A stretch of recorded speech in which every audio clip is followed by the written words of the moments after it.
After winning 9-8 in Game 1 of a doubleheader, UMass Boston and Castleton now get set for Game 2 of a twin bill here at Monin Park. Joe Weil with you here. Thanks for joining us on the LEC Network.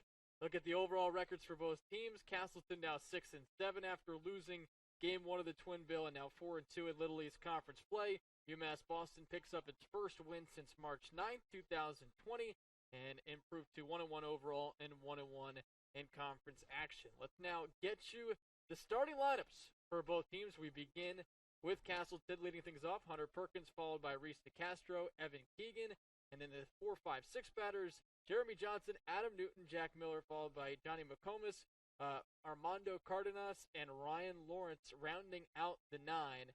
And looking at the defense now for UMass Boston, it's Chris Duco in left, and Ben Irvine in center, Steve Brookwell out in right field, Aiden Blake at third, Gianni Zarilli Jr. at short, Jason Sullivan at second, Michael Como at first, and Craig Corliss will be behind home plate for UMass Boston in Game 2 of this doubleheader. So a couple of changes defensively,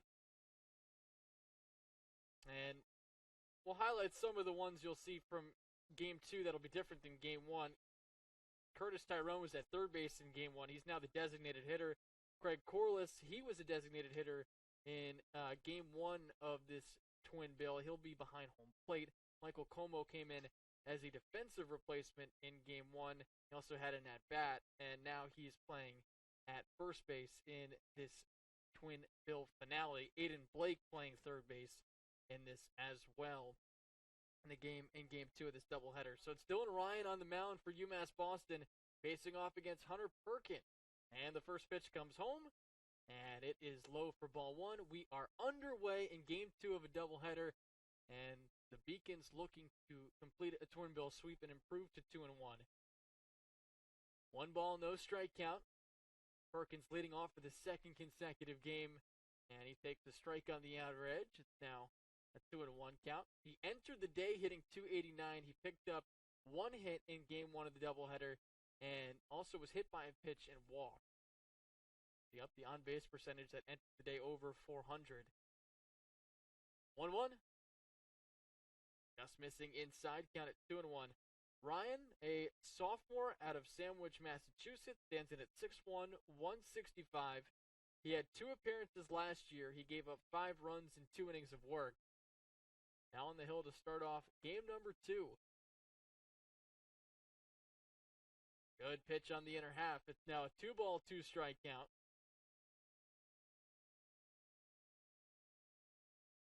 Infield and outfield playing straight away for UMass Boston.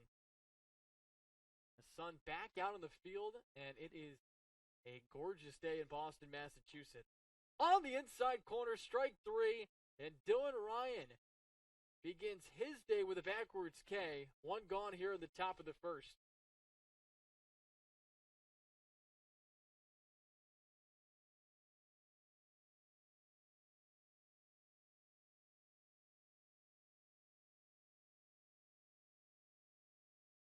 In steps Reese DeCastro. The 1-2-3 batters in Game 2, the same as Game 1. DeCastro takes the strike on the outside corner.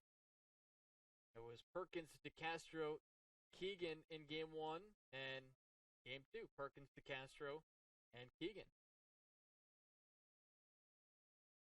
Good slider, swung on and missed. DeCastro had a hit in Game 1. It was a double.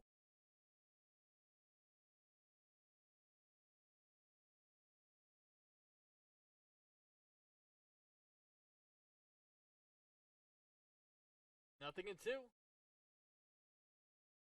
DeCastro watches that slider go outside.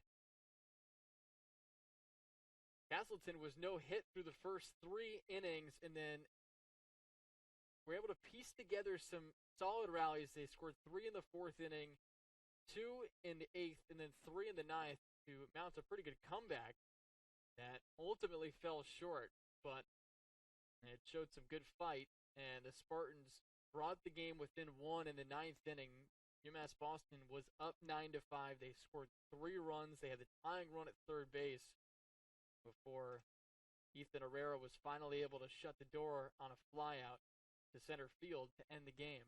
And it was the man at the plate, Reese DeCastro, who was the last batter that could not come through with the game-tying hit.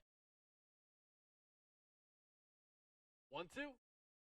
DeCastro tried to check his swing, but he went around, so it's back-to-back strikeouts for Dillon Ryan. 2 up, 2 down here in the top of the first inning, and in steps Evan Keegan.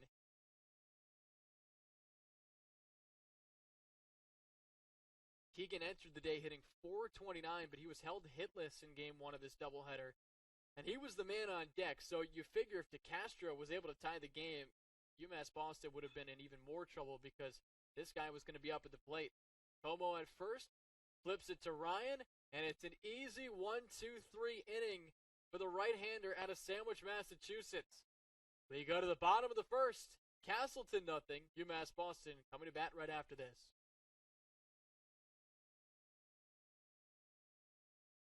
I did receive a non-athletic scholarship upon entering school. I got the presidential scholarship, which was huge for me. I think there's more opportunities for academic scholarships in Division III. I did receive academic scholarships. Just being involved on campus, being a leader, all those things combined kind of get me recognized. It's a great experience for me.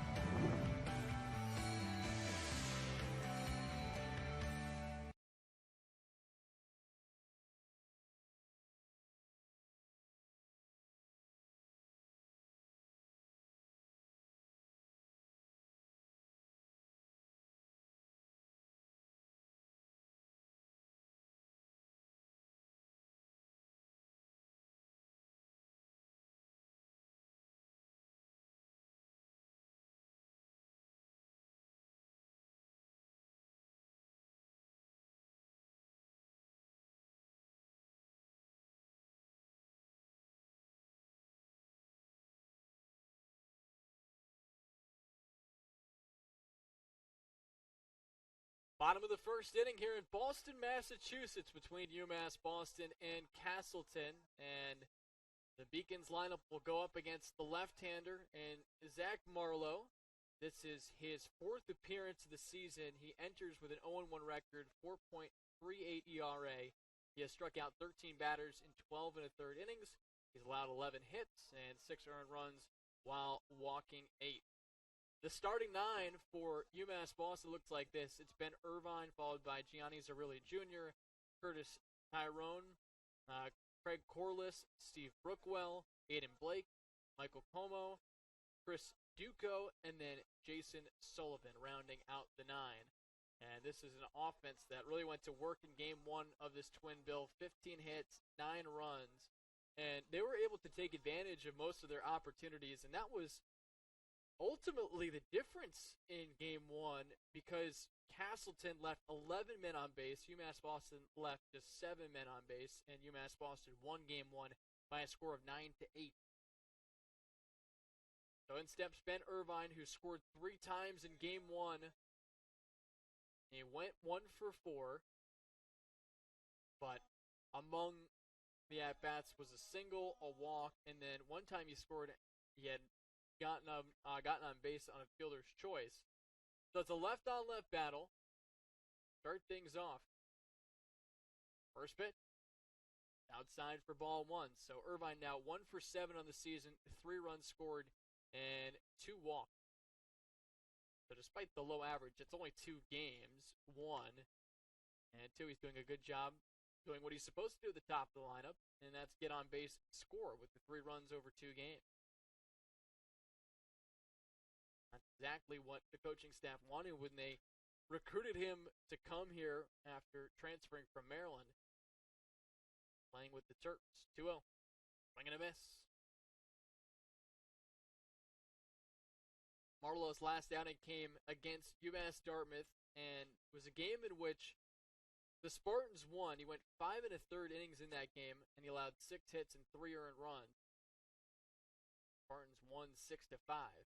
Another big hack there from Irvine, and it's now 2-2.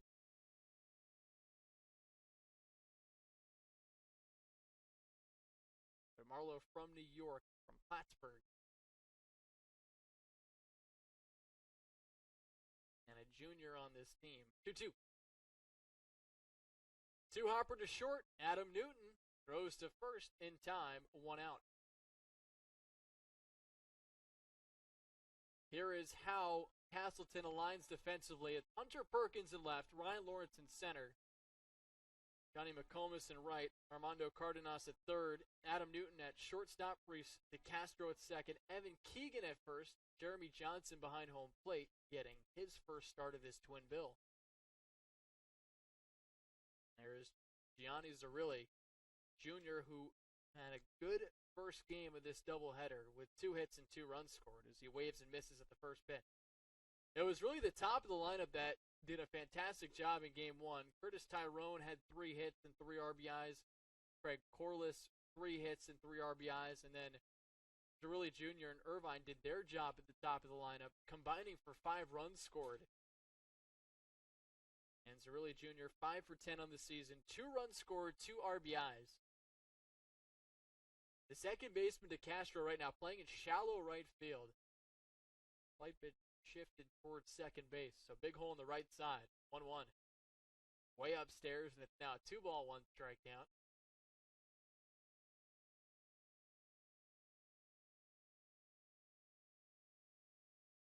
Blue skies above us here in Boston, Massachusetts. The clouds right now are hovering around the park, but not over it. Makes for a great baseball view. Wind still blowing, though, and it's blown out toward right center. Swing and a miss, count it 2-2. Good breaking ball from the left-hander.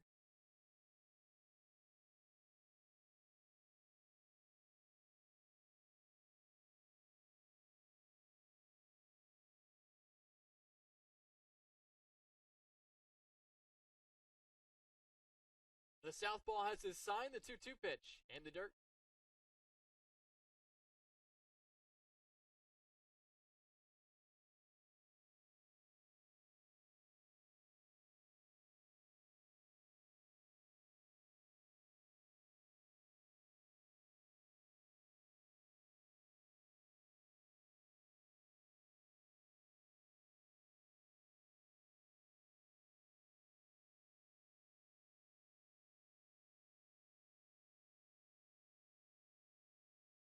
The 3-2 pitch is high for ball 4, so Zarilli Jr. aboard with a walk. 1 on, 1 out. Here is Curtis Tyrone, who has started the season 6 for 8.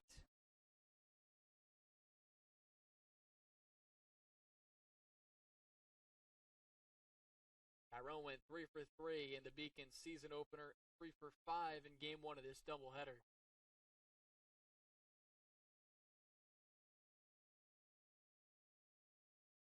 First pitch on the inside corner for a strike.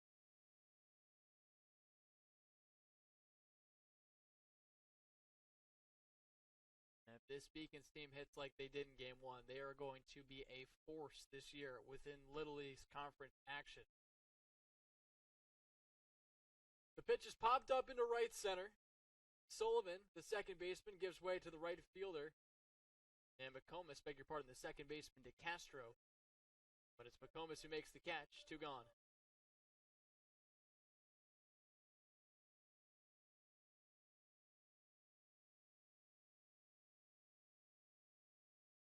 In steps Craig Corliss.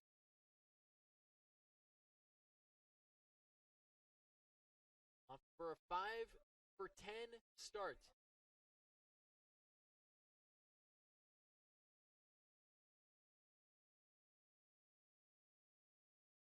Hunter at first, 2 outs, no score, bottom 1, and a throw to first. There's one other final in Little East Conference action, and it was Southern Maine beating Keene State. They're playing a doubleheader up there in Maine. It was a 6-4 victory for Southern Maine. First pitch outside for ball 1. Southern Maine is now 5 for 3 in conference action. Castleton now drops to 4-2.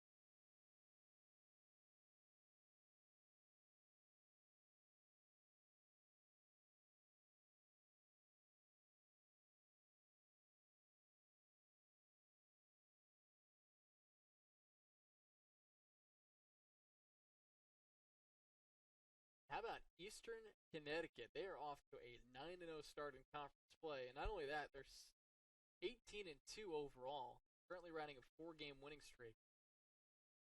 Southern Maine has now won 2 in a row, the first of that 2-game stretch, a win over UMass Boston. Runner goes. Pitch is low, throw down to second, not in time, as Zerilli Jr. swipes second base.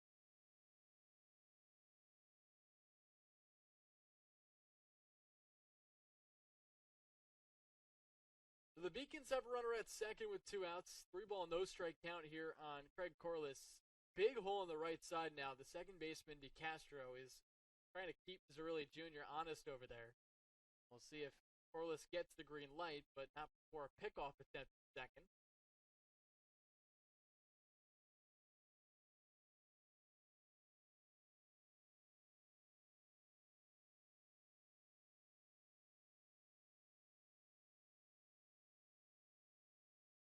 The 3-0.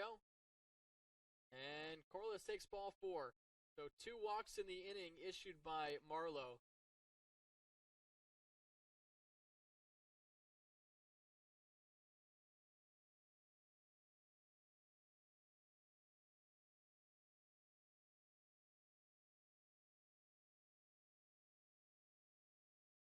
Two on, 2 out. In steps Steve Brookwell.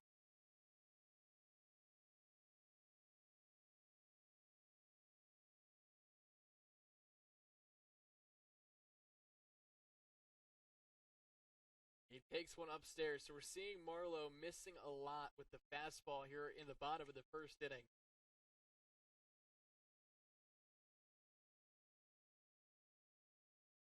Brookwell, the New Jersey native, a transfer from Villanova, up with 2 on and 2 out here in the first inning. It's low. Another one out of the zone.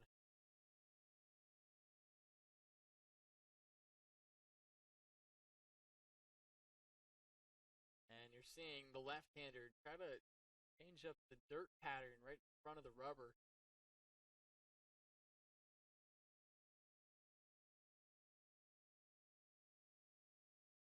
The pitch. There's the strike from the lefty.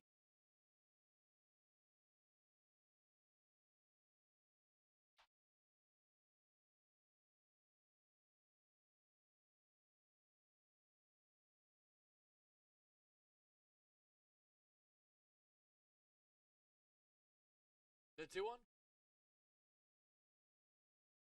So it's in the dirt. Count now is at 3-1.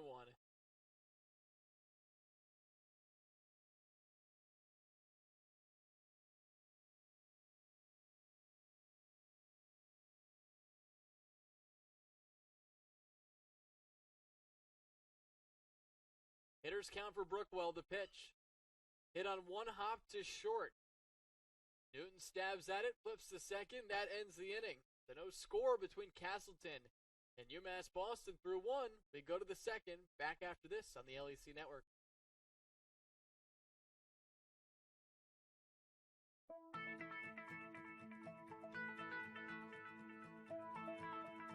College has given me the flexibility to pursue my passions and my interests, and I've recreated my identity for myself aside from just being an athlete. My greatest personal discovery has been that I am capable of doing things that I didn't know I was capable of doing. To be able to study what I wanted to and continue to play the sport I love, all of those things came together very nicely in one package in Division III.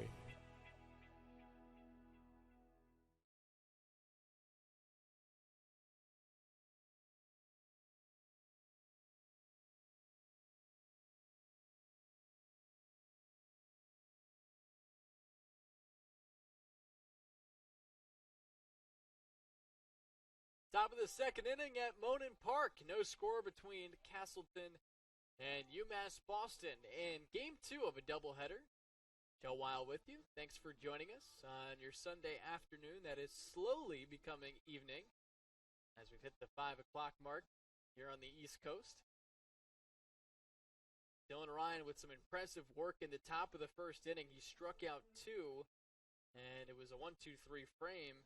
Zach Marlowe on the other side, he struggled with his command in the bottom of the first inning, walking 2 batters, but ultimately did not pay the price as he was able to spin a scoreless frame. So now we'll see what Castleton can do with the 4, 5, 6 batters coming up in the inning. It'll be Jeremy Johnson, the catcher, followed by Adam Newton, and then Jack Miller. Miller, the designated hitter in Game 2.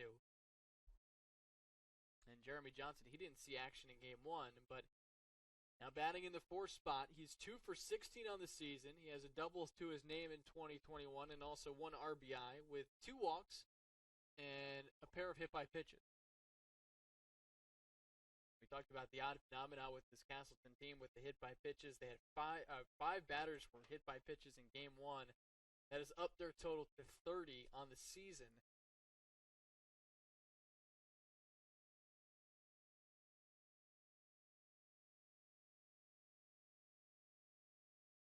But if you put it in the zone, you can't be hit by a batter. And Dillon Ryan was able to do that in the top of the 1st inning.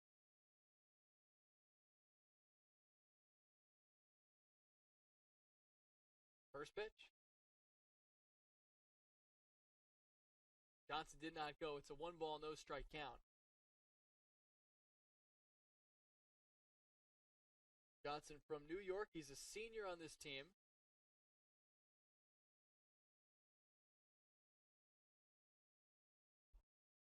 Last game he played in was in Game 2 of a doubleheader at Plymouth State. That was on Tuesday of last week. He went 0 for 4. He did reach on a hit by pitch, though.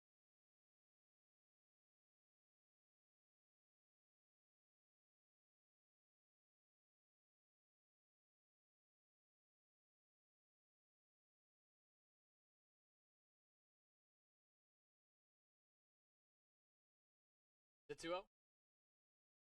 On the inside corner for a strike. Count it 2-1.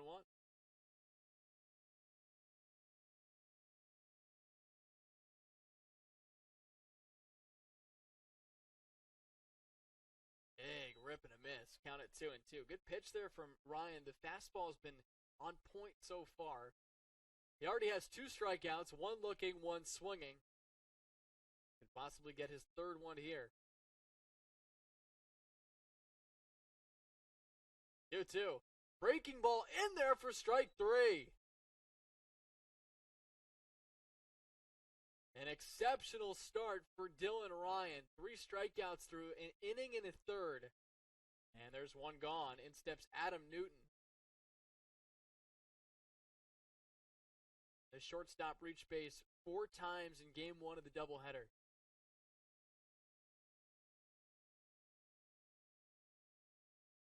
And on the hands, it's no ball, 1 strike count. Castleton has an interesting background in regards to athletics, and there was a former head coach for men's basketball that is now the head coach of an NBA team. That slider misses inside, and that would be Dan Van Gundy, who has made several stops on the head coaching side in the NBA, Miami Heat, the Orlando Magic, the Detroit Pistons, but now with the New Orleans Pelicans. Now it goes toward the UMass Boston dugout where a couple of players danced out of the way as that one came in their direction. But from 1983 to 1986, Dan Van Gundy, he was the head coach of the men's basketball team for Castleton University.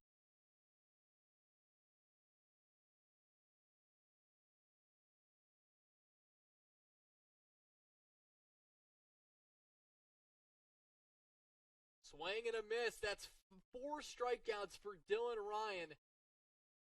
And he mirrored what he did in the 1st inning here in the 2nd. The first one in the frame looking, 2nd one swinging. 2 up, 2 down. Here's Jack Miller. Going back to Stan Van Gundy and his time at Castleton as the head coach of the men's basketball team, he put together a 68-18 record.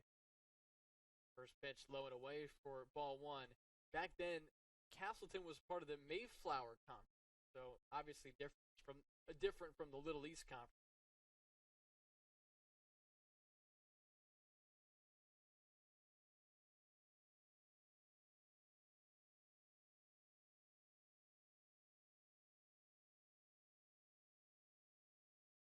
One 0 rises high from Ryan. It's a 2-ball, no strike count.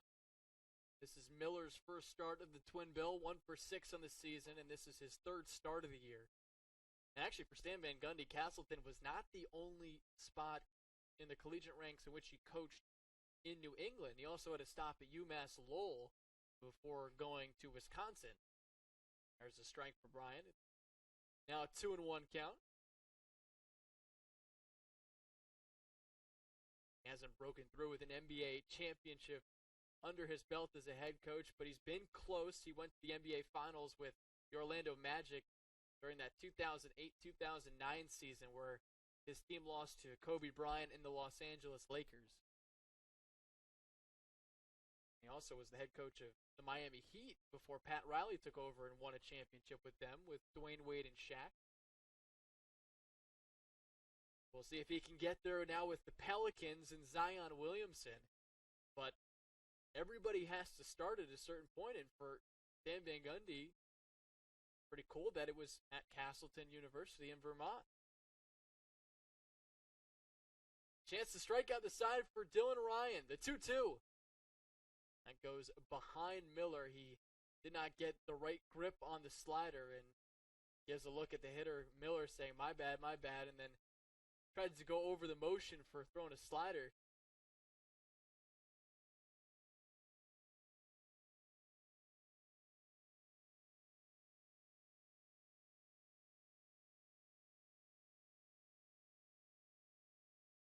Great two. And they're going to say that they hit the hand of Miller after just a check with the bases umpire, and that is the 6th hit batter of the doubleheader.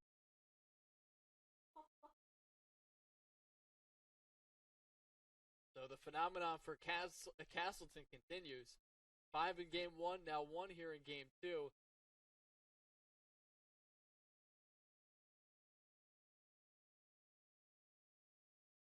And in steps Johnny McComas.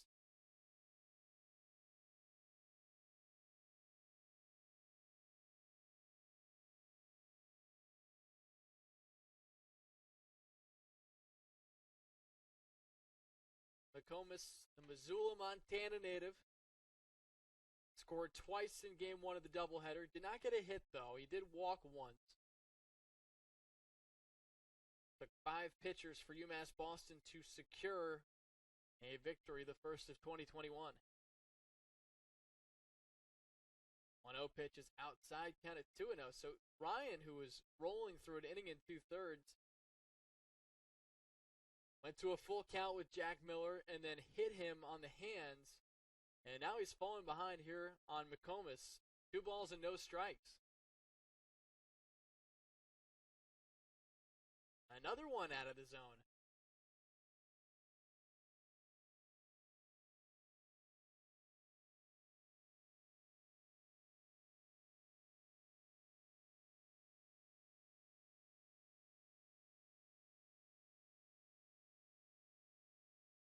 That's outside for ball 4. So a 4-pitch walk issued to McComas. And after back-to-back strikeouts to start the second, it's 2 on with 2 out. And in steps a man that was very difficult to retire in Game 1, and that was Armando Cardenas. 3 hits in Game 1. He also walked.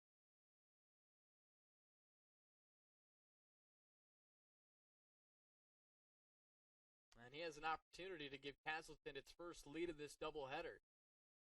UMass Boston led the entire way in Game 1. Miller at second, McComas at first.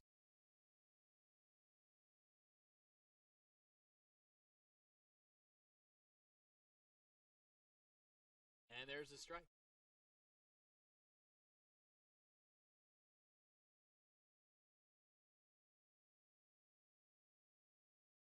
Cardenas stands at 5-7.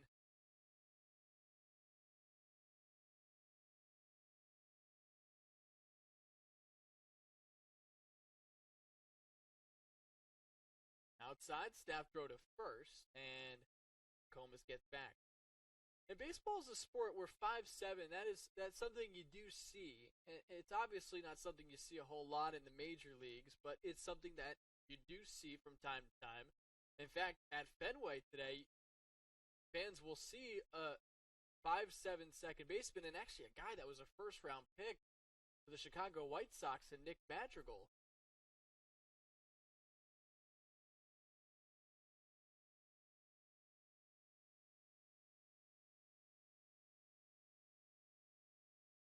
And it's the outside corner, 1-2. So Ryan still has a chance to get out of this inning unscathed.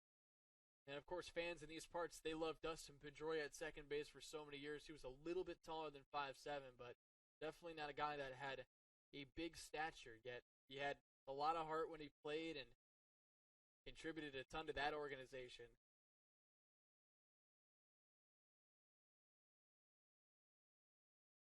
One, two. Hopper to short. Zarrilli Jr. goes to second, and that ends the inning. Castleton strands 2. We go to the bottom of the second. No score between the Spartans and the Beacons here on the LEC Network. I did receive a non-athletic scholarship upon entering school. I got the presidential scholarship, which was huge for me. I think there's more opportunities for academic scholarships in Division III. I did receive academic scholarships. Just being involved on campus, being a leader, all those things combined kind of get me recognized. It's a great experience for me.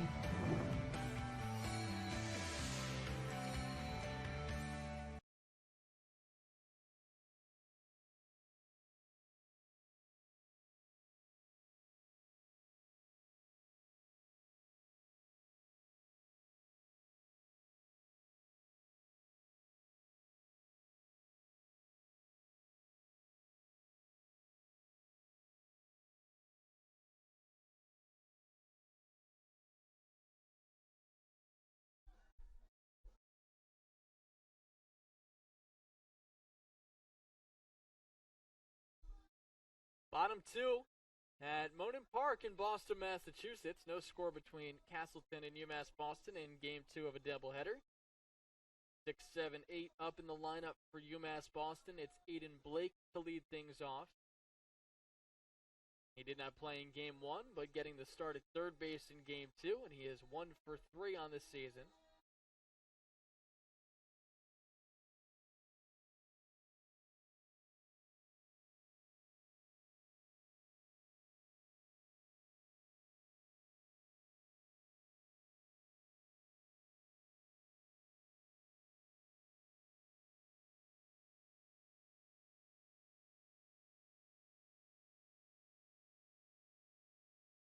Zach Marlowe back on the hill for Castleton.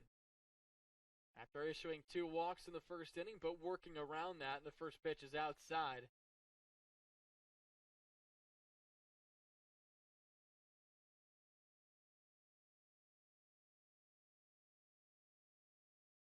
The 1-0's in the dirt, count at 2-0, so we're seeing some of that same control issues, at least to start things here in the bottom of the second.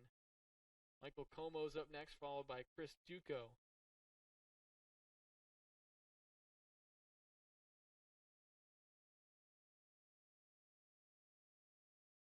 Another one out of the zone. It's a 3-ball, no strike count.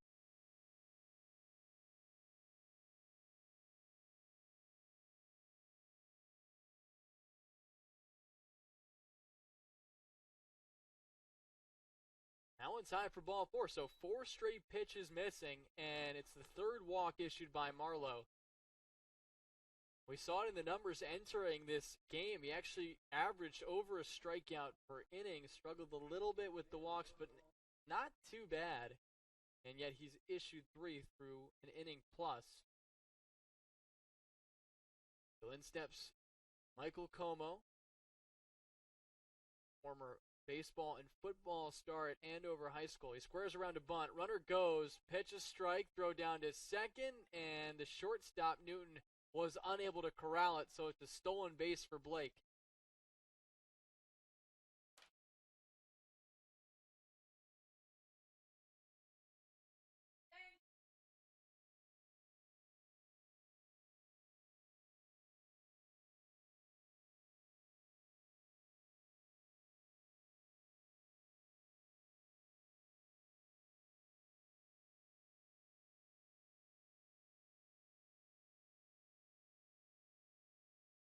That's high, count at 2-0.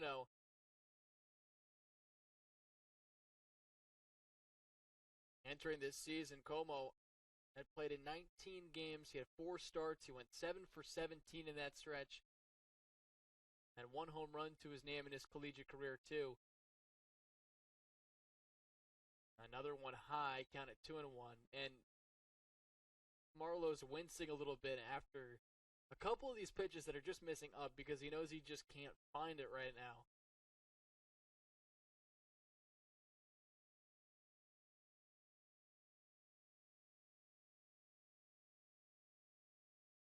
Big swing and a miss.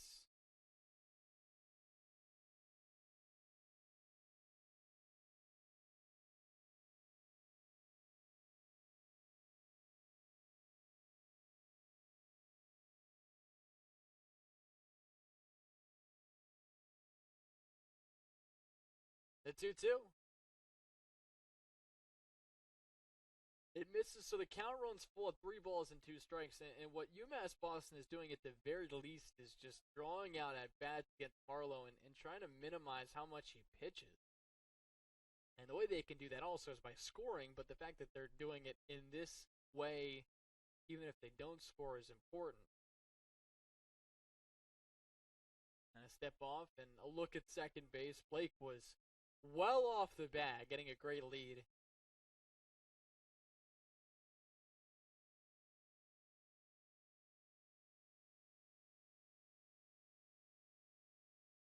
Three, 2, swung on and missed, and there's a strikeout for Marlowe, so doing a good job there, finding the zone and getting a K. In steps Chris Duco.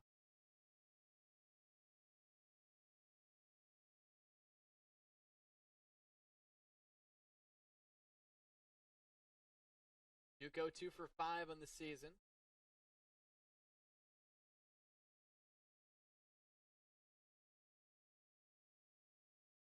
He squares to bunt. There's a throw down to second base. It's a grounder, and it actually gets away from Newton temporarily.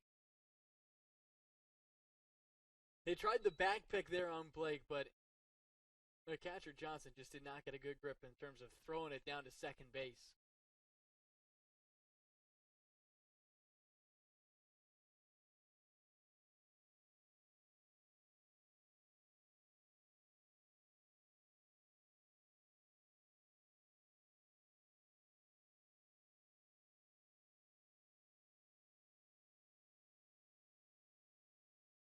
Well, we've seen this a lot so far. Marlowe falling behind 1-0 or 2-0. And his teammates can sense that he's battling out there trying to find the zone. And so far he's been able to limit the damage in which he is given so far. And he's been able to take advantage of some of the aggressive hitting or the aggressive hitters for UMass Boston trying to do a little damage on a mistake pitch or do damage on a pitch in which Marlowe's trying to find the zone. As you just saw there from Duco. So the count at 2-1.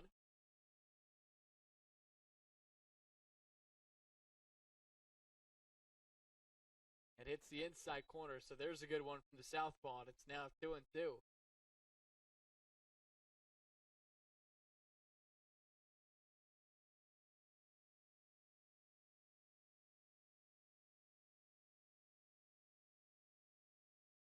The 2-2 is outside. So let's run full at 3 balls and 2 strikes. Coming up next, for UMass Boston, they'll be playing against Rhode Island College on Tuesday, and that'll be at Monin Park, and then that'll be followed by 2 games on Saturday against Plymouth State University, a team in which Castleton actually just split a twin bill against.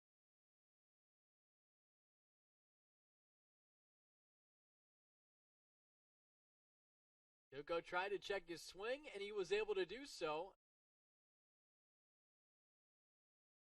So that's the 4th walk issued by Marlowe, 2nd in the inning.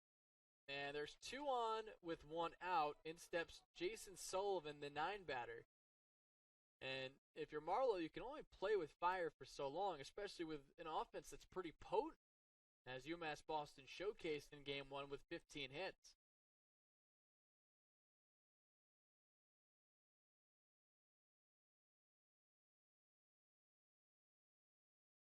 Borderline strike, 0-1 the count.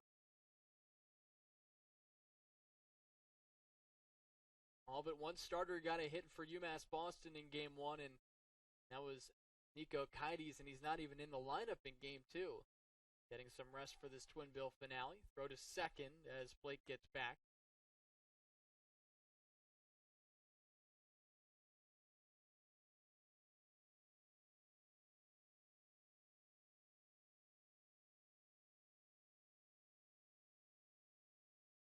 In the dirt. It gets away from Johnson, goes all the way to the backstop, and Blake moves to third. Duco to second on the wild pitch.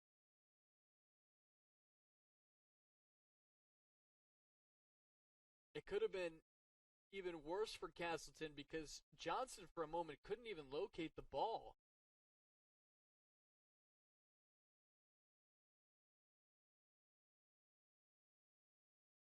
Corners playing in, middle infielders back. They're willing to concede a run if it gets past the mound and either the shortstop or second base direction.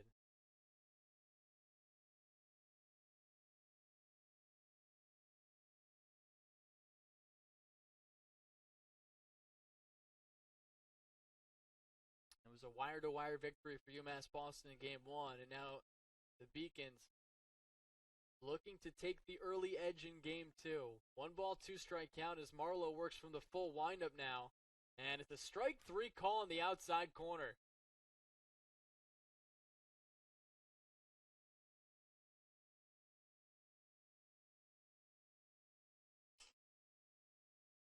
Big strikeout for Marlowe. So 2 walks, 2 strikeouts. And in steps Ben Irvine.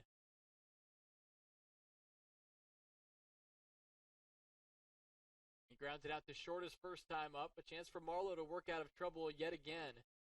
First pitch is low for ball 1. He's stranded 2 in the first inning after 2 walks. Has a chance to do the same here in the bottom of the second.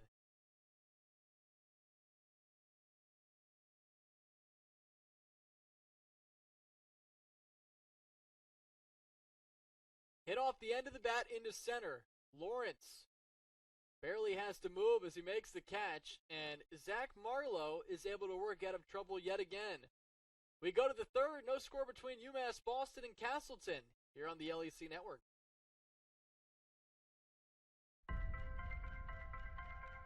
I'm a Division III student athlete, and I know how powerful words can be. The term gay doesn't mean stupid, lame, or less than. So I pledge to speak up if I hear the term gay used in a derogatory way or any other homophobic terms. If you can play in Division III. I'm a Division III student athlete, and my teammates unconditionally accepted me as part of their family. So now I pledge to do the same for others. If you can play in Division III.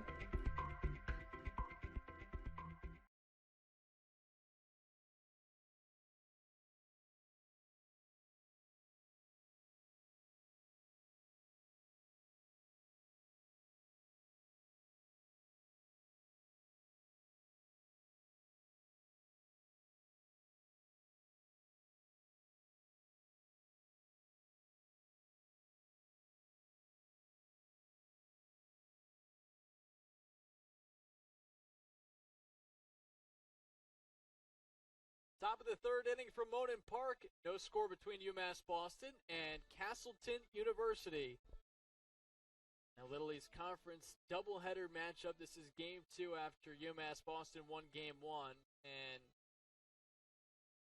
the first game ended up being a close one where Castleton was able to mount a comeback that came up just short. And in this one, we've had both teams leave a couple men on base, and for UMass Boston, it's happened in each of their first 2 offensive frames. They left 2 men on, and then for Castleton, they left 2 men on in the top of the second inning. So neither team has been able to cash in their possible scoring opportunities.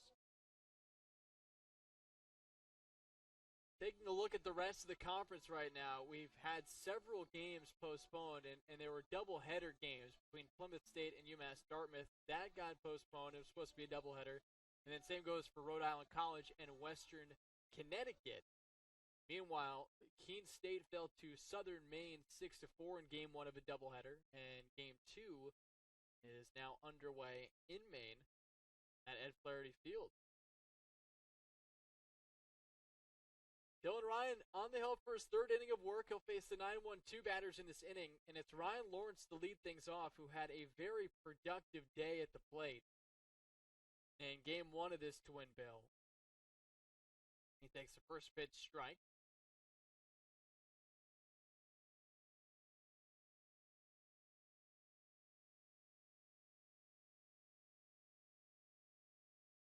One misses away. It's now a 1-ball, 1-strike count. He had a pair of run-scoring hits. Drew an RBI walk in the 9th inning. Swing and a miss, count at 1-2. So 5 RBIs in Game 1 of this doubleheader. Also struck out a pair a couple times in Game 1. So now he's down to the count 1-2.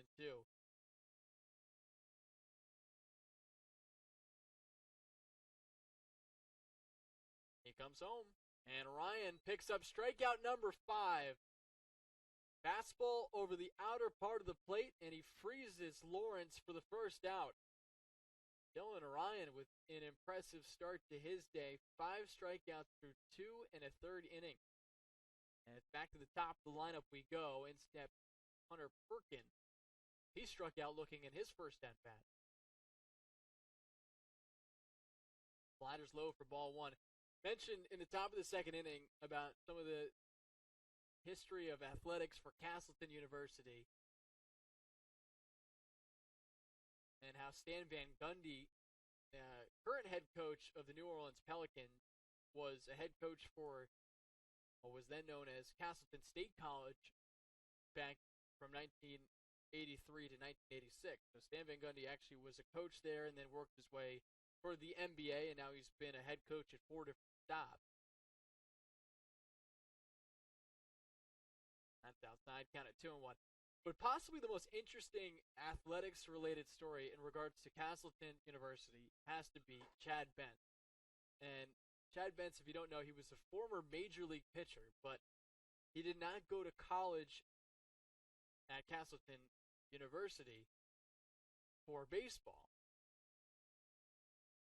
No, he was actually a football player for Castleton University after his playing days in Major League Baseball. We'll tell the full story here just so you understand everything. But not only is that interesting about him, he was like Jim Abbott, and those who don't know who Jim Abbott is, he was a guy who only had one hand. He was born without one of his hands and became a Major League pitcher.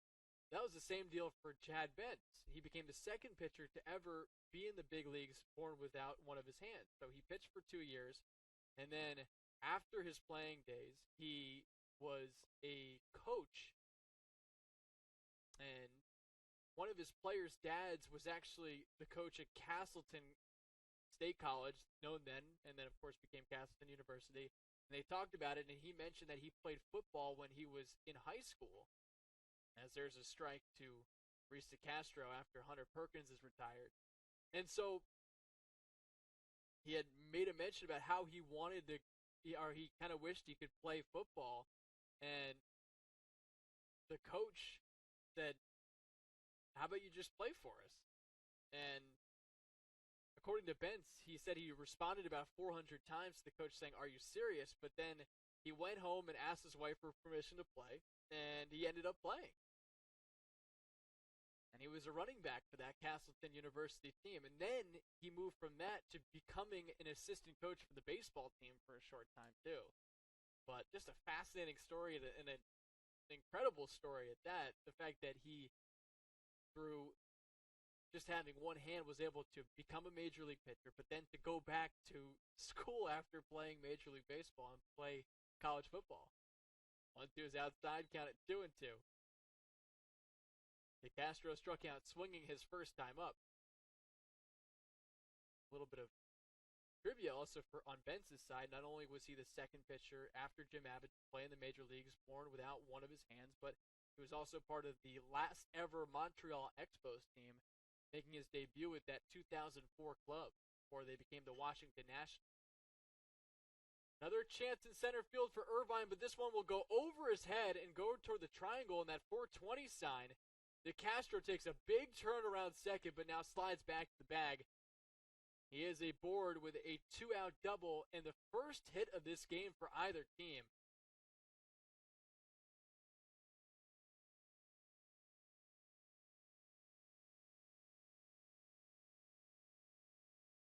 The runner at second, 2 outs, and the Spartans batter finally touches Dillon Ryan. He had issued a hit by pitch and a walk in the second inning, but there was rare contact with 5 strikeouts.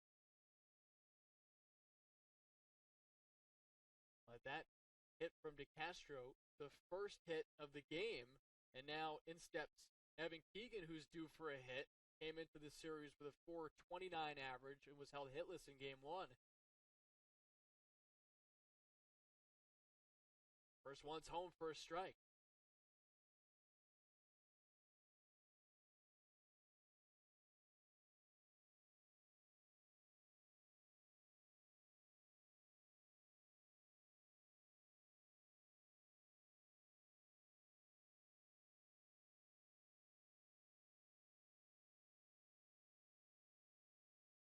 No one's in the dirt, count at 1 ball and 1 strike.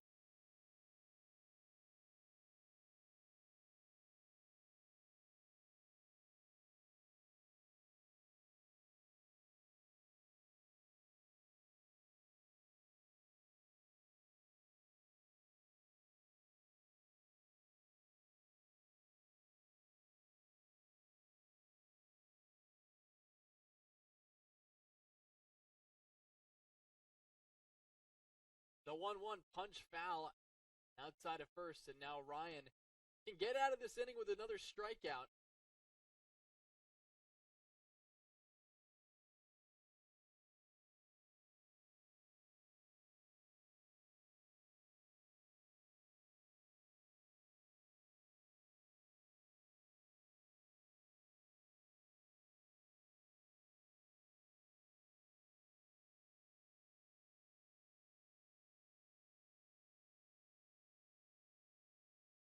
The 1-2, outside, count it 2 balls and 2 strikes.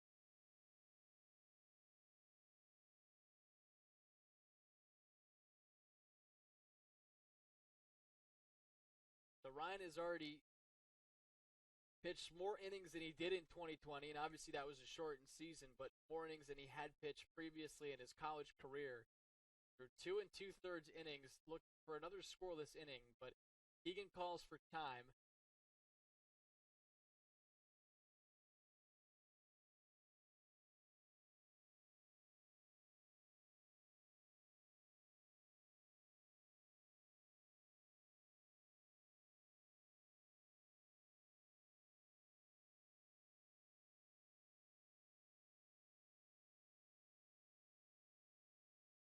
This one's outside. It gets by Corliss, and that allows DeCastro to move to third.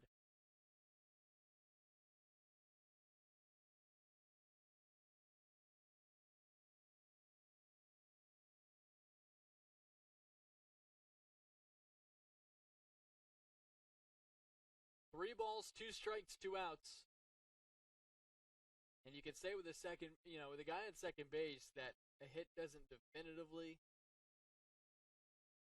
give the other team the lead. Well, a hit in the outfield now definitively gives Castleton the lead. Ryan can still prevent that from happening. Working from the full windup now. Here comes the 3-2 pitch. In on the hands and another foul ball.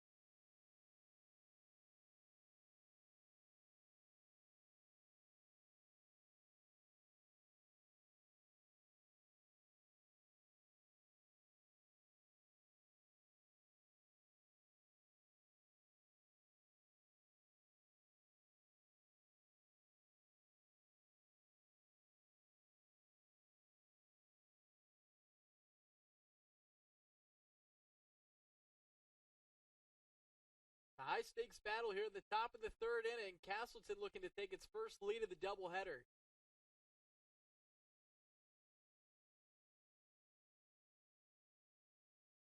Another 3-2. Just outside for ball 4 as Keegan wins the battle.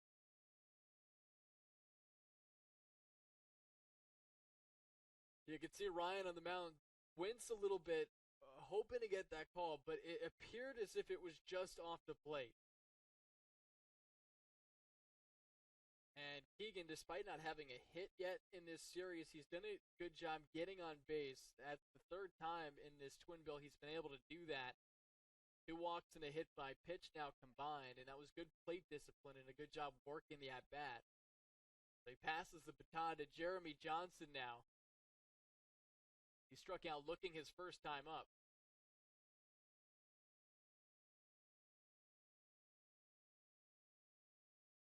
That's outside for ball 1.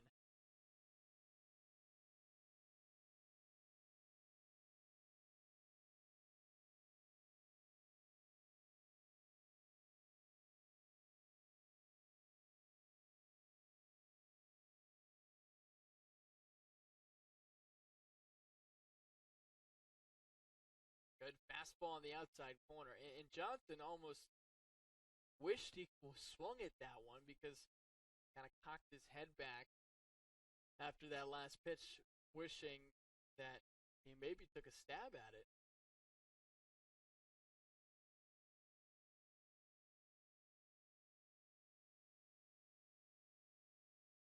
That one's low and away. It's now 2 ball, 1 strike count.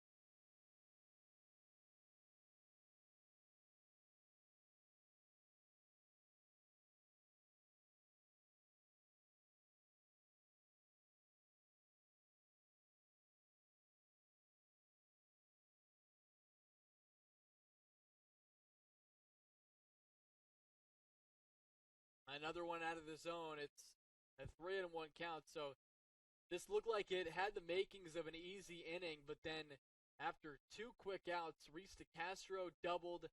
That was followed by a wild pitch with Evan Keegan up, and then Keegan working a walk. And now Ryan's falling behind 3-1. Swing and a miss, and there goes the bat as well.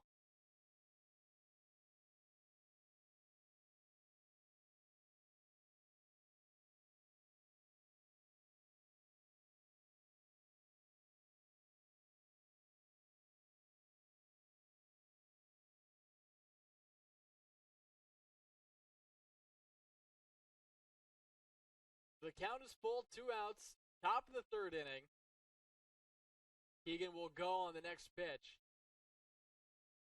And you're starting to hear some cheering from the UMass Boston dugout, trying to will Dillon Ryan to another out and get out of this inning unscathed.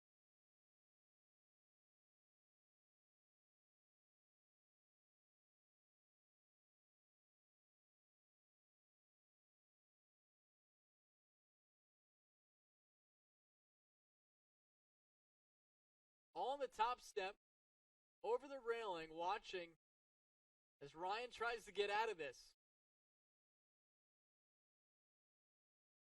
Keegan breaks from first, 3-2 pitch, just outside for ball 4.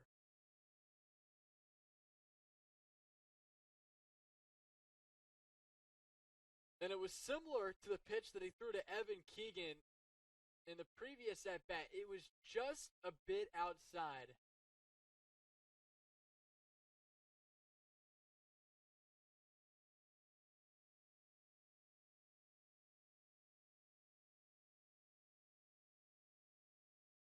Now the bases are loaded with 2 outs. Quick mound visit here.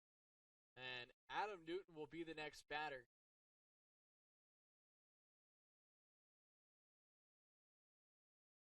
Oh, we've seen that this team can certainly fight. This Castleton team.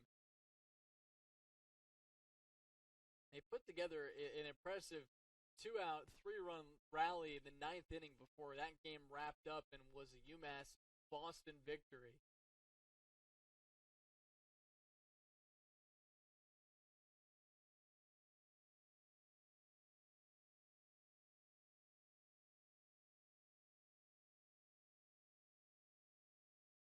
But in that first game, almost all their runs came with 2 outs.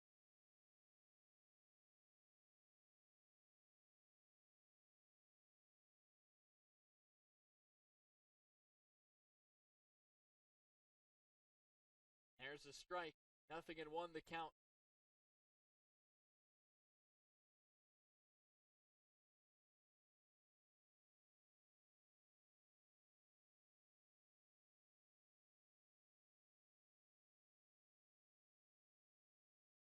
Another one on the outside corner. It's a 0-2 count.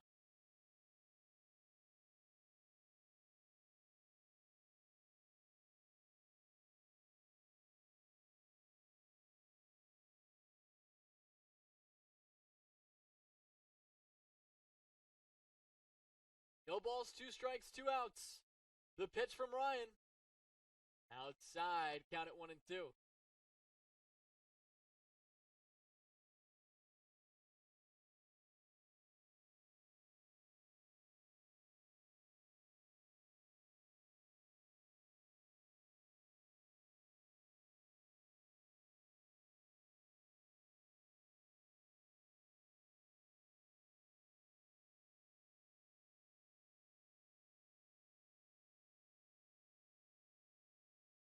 Big deep breath from Ryan.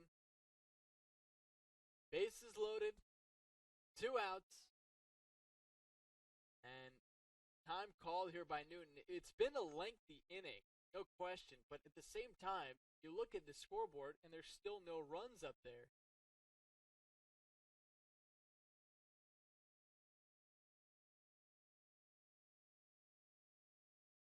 The 1-2. On the outside corner for strike 3. So Dillon Ryan works out of trouble and strands 3. We go to the bottom of the third. Still no score between Castleton and UMass Boston here on the LDC Network.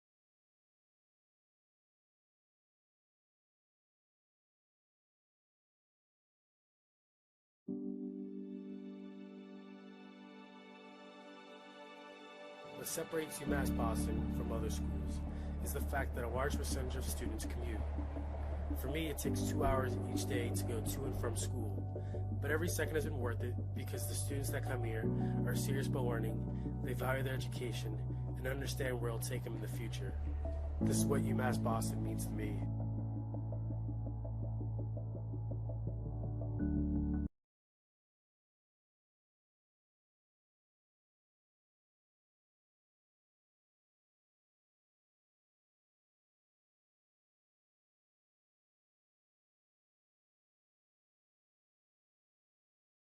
Bottom of the third inning from Monin Park. A great job by Dillon Ryan to work out of trouble. Castleton loaded the bases with 2 outs, but with Adam Newton at the plate, Ryan was able to buckle down and pick up a big strikeout as he reared back and went to the fastball and placed it perfectly on the outside corner. And that was a pitch he tried a couple times previously. Didn't get the call from the home plate umpire, but was able to dot the outer black that time. So he keeps it a scoreless game, and now in the bottom of the third inning, UMass Boston will have its 2-3-4 batters coming up. It is Gianni Zerilli Jr. first up. He walked in his first at-bat.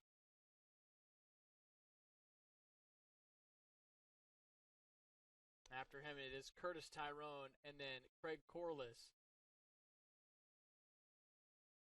So the meat of the order up for UMass Boston. Zach Marlowe back on the hill. He's struck out 2, but he's also walked 4.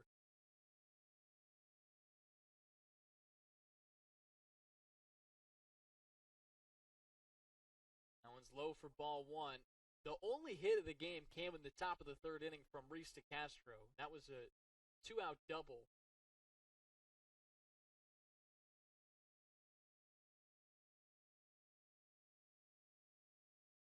Line back there by Zerilli Jr., who entered game 2, 5-10 on the season. Up his on-base percentage with the walk in the first inning. Curtis Tyrone, 6 for 9 now in the season. And then Craig Corliss, he's still 5 for 10 after walking.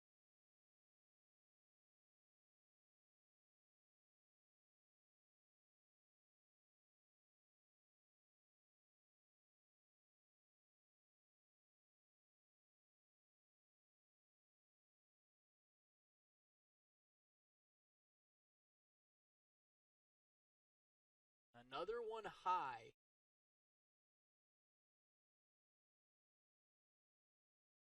You can only play with fire for so long, and he was doing that being Marlowe in the first and second inning, but was able to get out of his own mistakes and troubles. But he walks the leadoff man here in the third.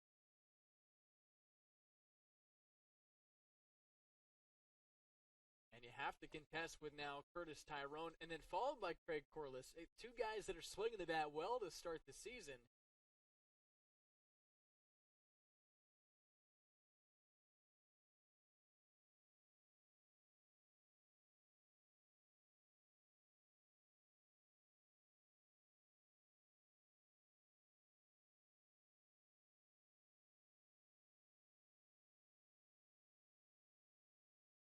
The third baseman, Armando Cardenas, in.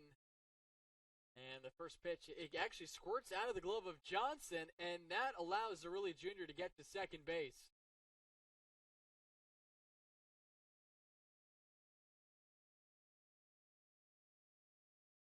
The runner in scoring position, nobody out.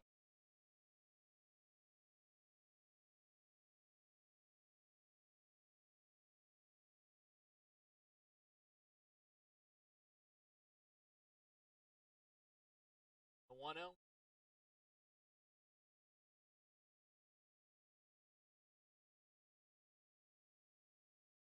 So Marlowe continuing to miss the zone here at the 2-ball, no strike count. Tyrone popped out to right field in his first at bat.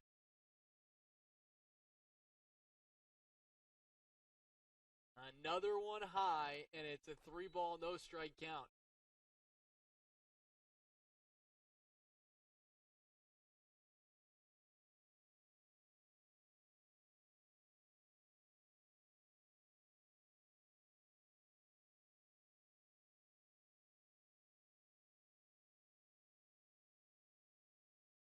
And Zerilli Jr., big lead off second base, and they almost think about actually throwing the ball in his direction. But that's another thing, too. If you struggle with your command and you're struggling with your control, it's hard to pay attention to the guy at second base because you're trying to find the plate. He's able to do that there. Strike number one. It's now 3-ball, 1 strike count.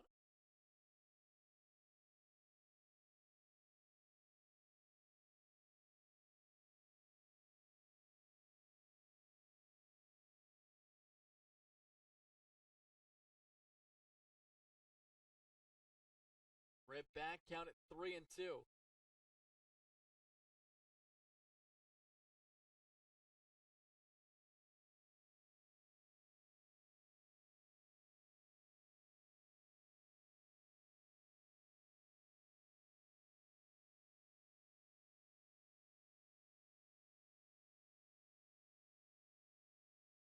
The Suffolk transfer up with a runner at second and nobody out. 3-2, hit off the bat twice, it appeared.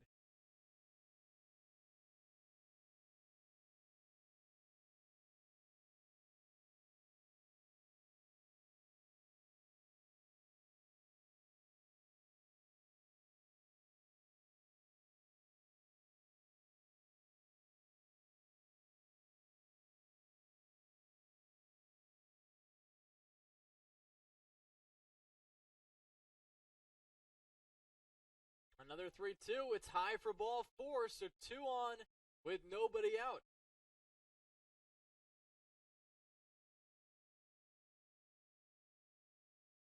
So for the third consecutive inning, Zach Marlowe has issued 2 free passes.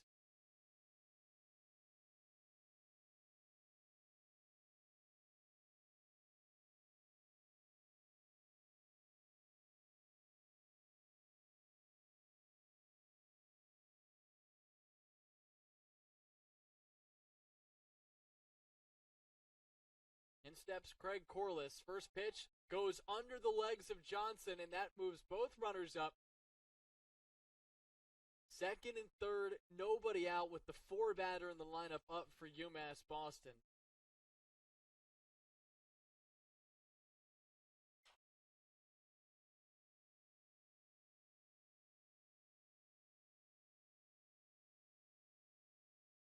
And little bit of a tough inning for Johnson. That one was a wild pitch, but the previous one in which Zerilli Jr. was able to get to second, that was one that just got out of his glove.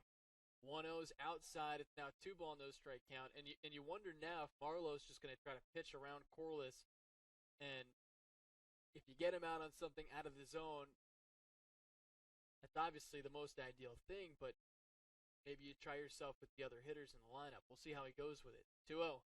It's high, count it 3-0. And you probably don't give Corliss the green light just because of how much Marlowe's been out of the zone, but at the same time, this is your 4-batter, a guy that's been productive, had 3 RBIs in game 1 of this doubleheader. Ideal spot for UMass Boston right now, 3-0. And he takes, and it's a strike.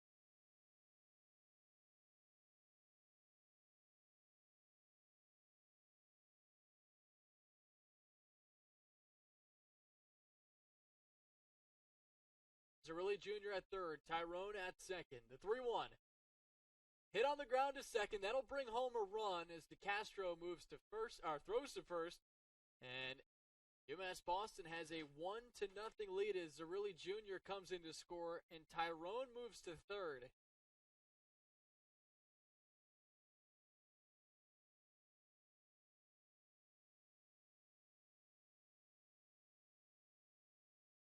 So it's a 1-0 UMass Boston lead. Thanks to the RBI ground out for Corliss. That's now 4 RBIs in this doubleheader. And the pitch to Steve Brookwell is inside for ball 1.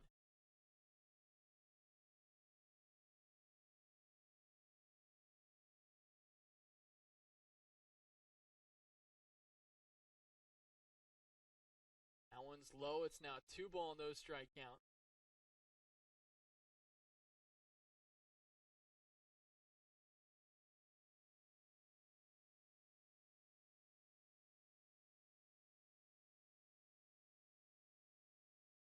Marlowe up to 61 pitches. And a tie, count at 3-0, and a lot of them have been out of the zone.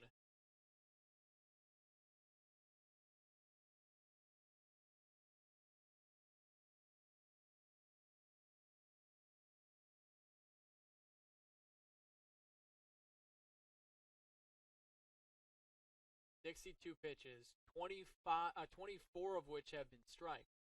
Make that 25 and 63 now.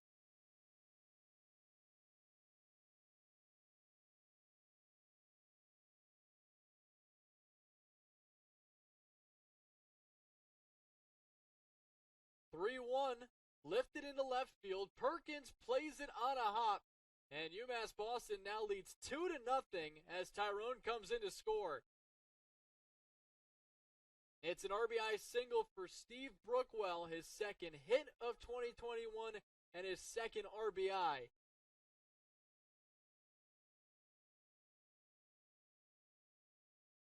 So the walks finally come back to hurt Zach Marlowe as the first 2 guys put on in the inning were put on base via the free pass, and they both come around to score.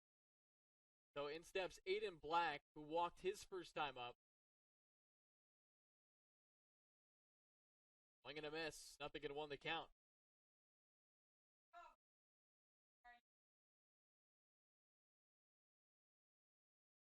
That's the first hit of the game for UMass Boston. That single for Steve Brookwell. Pickoff attempt to first as Brookwell dives back in safely.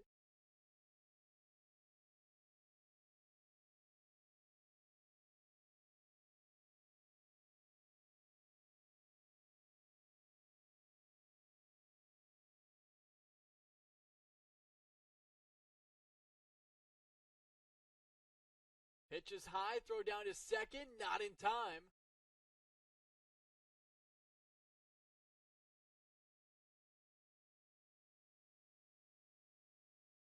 That's the 3rd stolen base of the game for UMass Boston.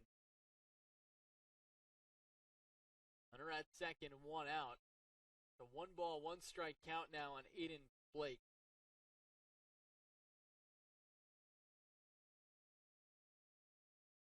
That hits the outside corner, count at 1-2.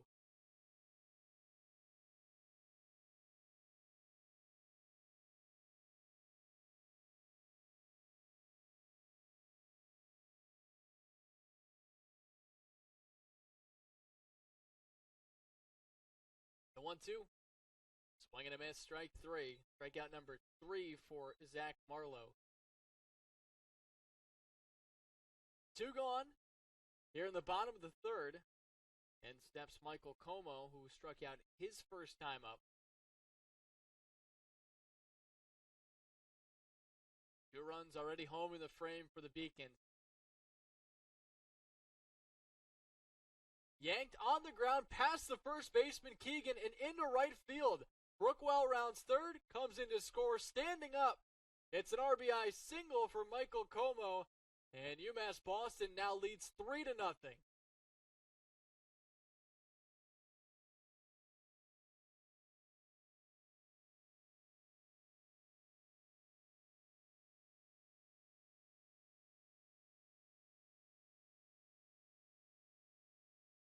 So UMass Boston with some timely hitting in this frame. First run came in via an RBI ground out from Craig Corliss, and then an RBI single from Steve Brookwell made it 2-0. And now Michael Como makes it 3-0 with an RBI single to right field as Chris Duco takes the first pitch strike. He walked in his first at-bat. The pitch count from Marlowe just continues to rise. He's at 71 pitches right now, 30 of which strike.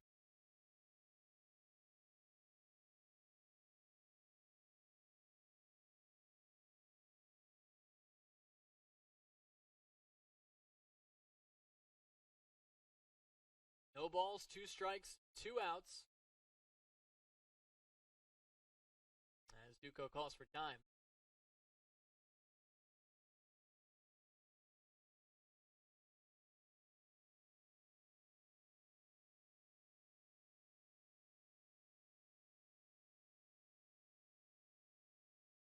The pitch. Low and away, count at 1-2.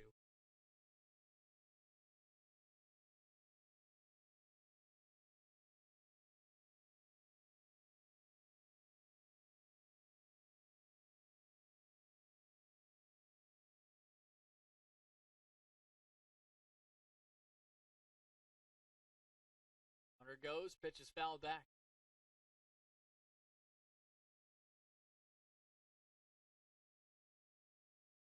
So now Dillon Ryan has a good lead to work with. We'll see if he does go back out there for the 4th inning, because in game 1, we saw Tim Cianciolo go 3 innings, and it was 3 hitless innings, but he was replaced as they tried to get some arms in.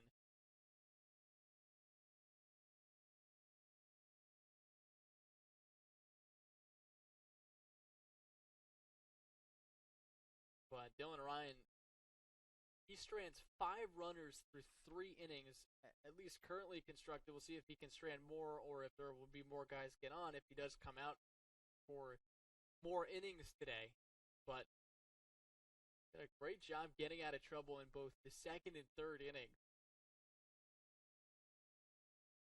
There's a strike 3 call in the outside corner, so that ends the frame. But UMass Boston takes the lead thanks to 3 runs on 2 hits, and it was also a rally aided by 2 walks. We go to the 4th. It's UMass Boston 3, Castleton 0 here on the LEC Network. I'm a Division III student athlete, and I know how powerful words can be. The term gay doesn't mean stupid, lame, or less than. So I pledge to speak up if I hear the term gay used in a derogatory way or any other homophobic terms. If you can play in Division III. I'm a Division III student athlete, and my teammates unconditionally accepted me as part of their family. So now I pledge to do the same for others. If you can play in Division III.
UMass Boston now has a 3-0 lead, and the new pitcher's on the mound. It's John Mulry, the left-hander, sophomore for this Beacons team. He replaces Dillon Ryan, who tossed 3 innings. He allowed just 1 hit. He walked 3, but struck out 6.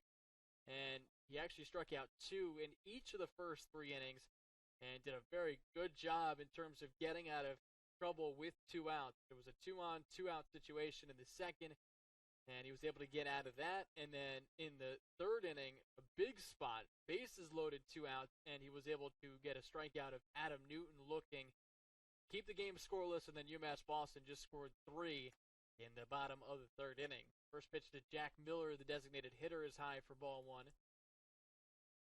Mulry's from West Roxbury, Massachusetts, stands on the mound at 5'11", 185. This one's yanked deep into left field. Back goes Duco. He is there to make the catch right in front of the track for the first out. We've seen a couple of very deep fly balls, but it has hung up in the wind several times, as was the case there. So 1 gone. In stepped Johnny McComas, who walked his first time up.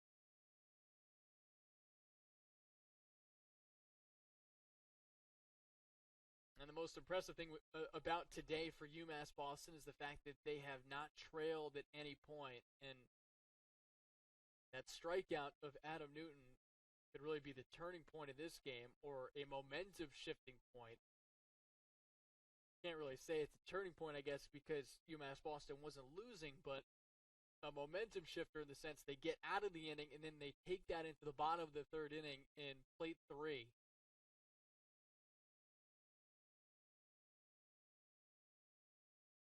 And they're going to say that's strike 3. It hit McComas, but he swung on the pitch.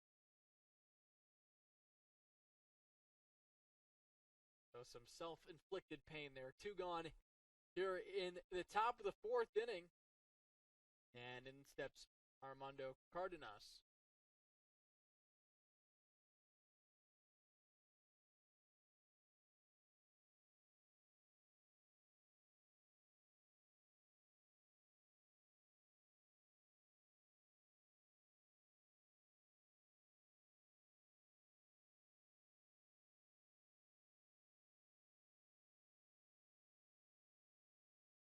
How's the slider low and in, and another hit batter.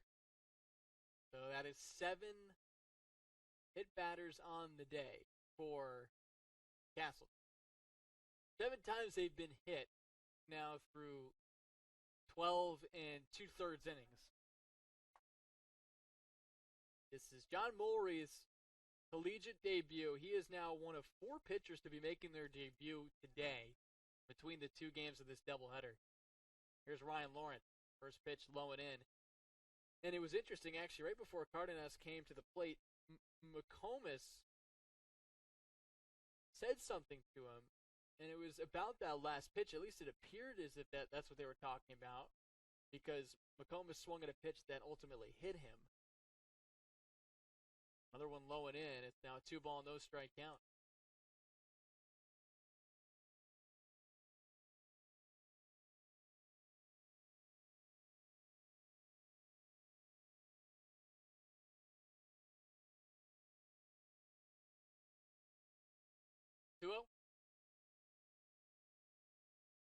Inside, count at 3-0.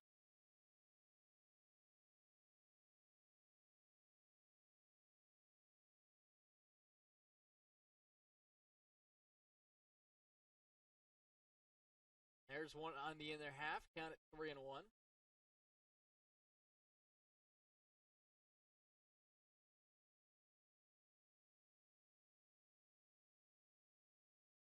The 3-1. Just a bit high for ball 4, so a hit by pitch and a walk, and now Castleton has 2 on with 2 out, and I made a mention of it in the bottom half of the first 3 innings about how Zach Marlowe was playing with fire a little bit because he kept putting people on via free passes. Well, Castleton has had its opportunities thanks to walks. They only have 1 hit, but they have now drawn 4 walks, and they've been hit twice.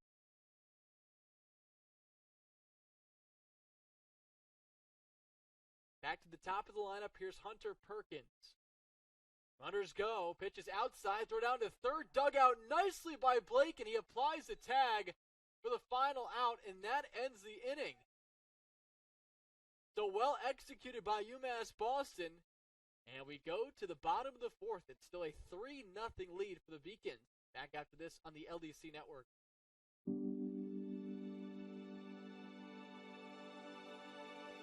What separates UMass Boston from other schools is the fact that a large percentage of students commute.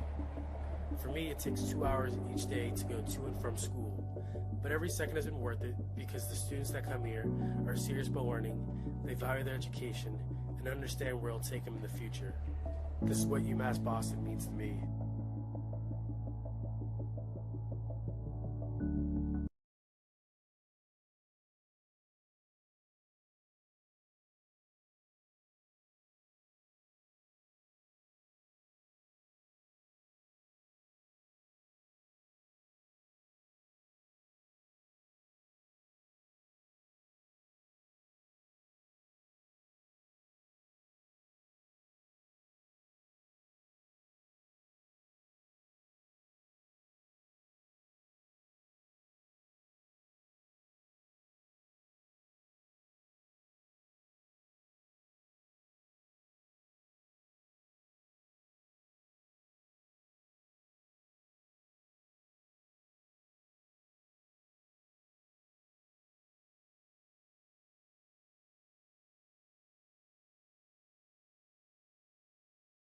Bottom of the fourth inning in Boston, Massachusetts, between UMass Boston and Castleton University. Joe Weil with you here.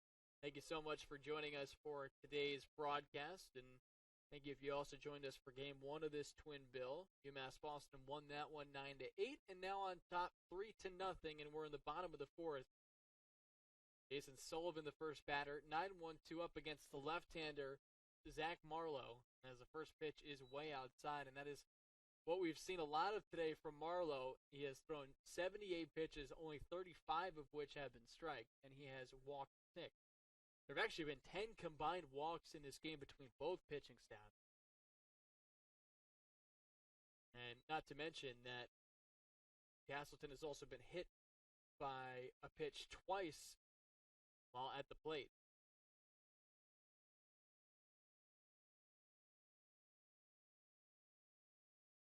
Outside, counted 3 balls and no strikes now, so Marlowe is now in danger of walking another batter. And it finally came back to bite him in the third inning when he gave up 3 runs. He had done a good job escaping trouble in innings 1 and 2 after walking 2 batters in each of those frames.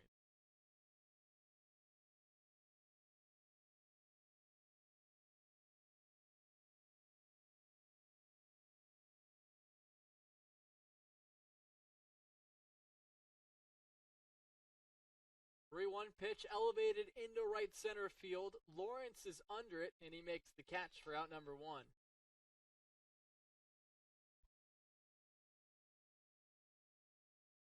So back to the top of the lineup, and here is Ben Irvine.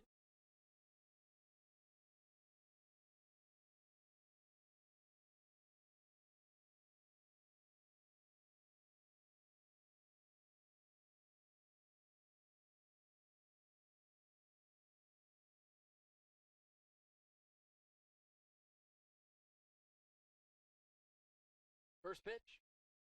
There's a strike.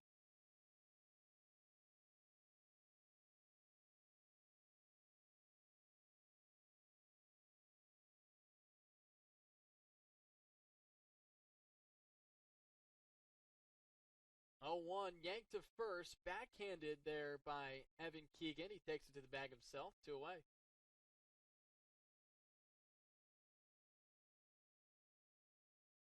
Here's Gianni Cirilli Jr. Cirilli Jr. has reached base twice, both times via a walk. We've talked about how Ben Irvine, the last batter, he came from Maryland. He played for the Terps for a short time before transferring to UMass Boston. And, you know, they've only made the NCAA tournament 6 times. It's not a program known too well for its baseball, but that being said, they had some very notable players come through Maryland and went on to do some great things. And a guy right now that's getting a lot of love, Brandon Lau with the Tampa Bay Rays. I mean, he was the guy that hit in the middle of the lineup in the World Series for the Rays against the Los Angeles Dodgers, was a huge part of their run. But he's a guy that is trying to make some headway in the big leagues consistently, and so far he's been able to do that. But a guy that played for Maryland during his college years. That one almost hit Zerilli Jr. Down 2-1 count. And Marlowe, with the pitch count as high as it's been, he has a chance to get a 1-2-3 inning here.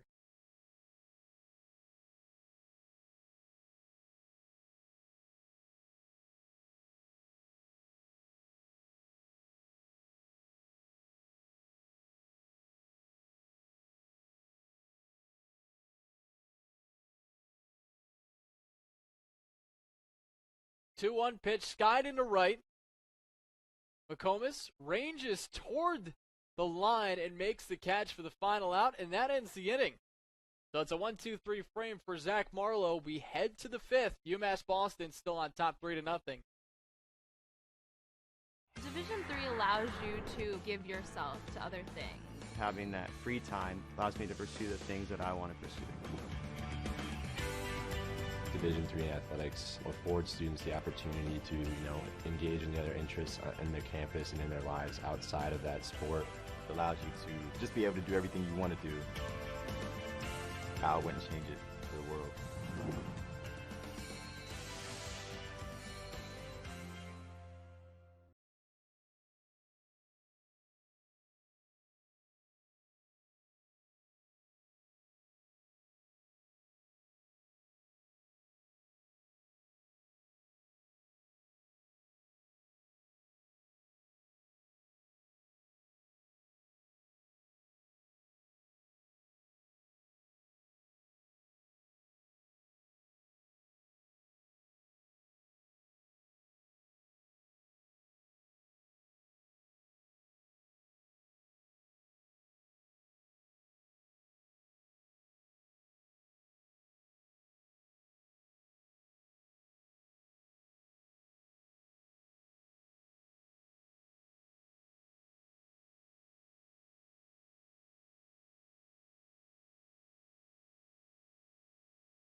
Top of the fifth inning at Monin Park as some shade has descended upon the diamond. UMass Boston with a 3-0 edge over Castleton. It's mostly been a sunny day here in Boston, Massachusetts. It's starting to get a little bit chillier. If you were not wearing a sweatshirt before this game started, you are now, most likely. Unless you are one of the more cold-blooded people. But to be in this area, you gotta have thick skin anyway, especially because of how cold it is so consistent. And both these teams are used to this because they're New England-based teams. 0-1 coming to Hunter Perkins from John Mulry, who's now in his second inning of work, and that one's low, so it's a 1-ball, 1-strike count.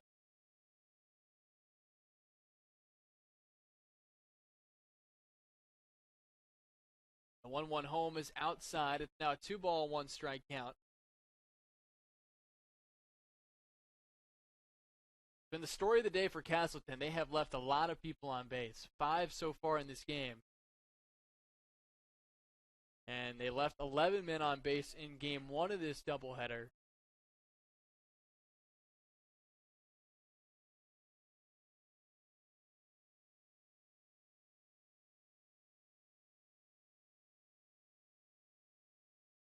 The 2-2 coming home.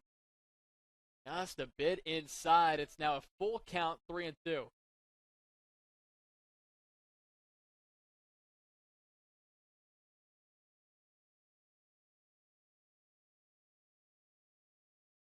The 3-2 pitch. Yanked on the ground to first, and fair past the bag and the dive of Michael Como as the ball trickles into the corner and right. And Perkins slides into second base as he is aboard with the leadoff double.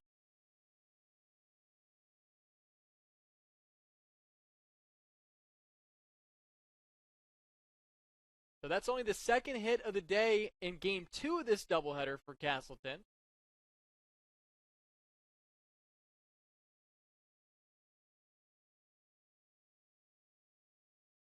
Both the hits have been two baggers. And in steps Reese DeCastro. He's the other man in the lineup for Castleton that has the extra base hit. 2 hits for both teams, but the difference, a 3-run frame in the bottom of the third for UMass Boston, looking to complete a twin bill sweep.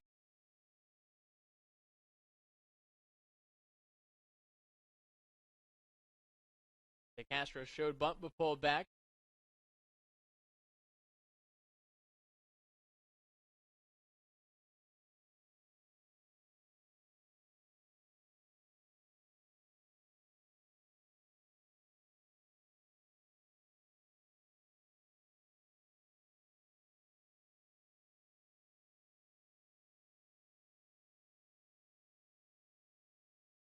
The 1-0's pumped in for a strike. It's now 1 ball, 1 strike count.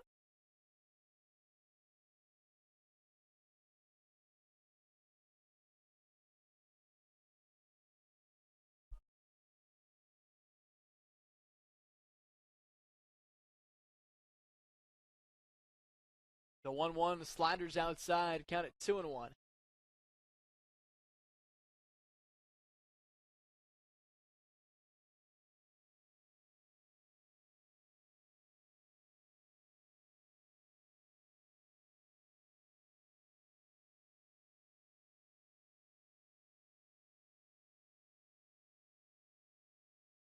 Two one yanked hard but foul down the left side off the screen. Count it 2-2.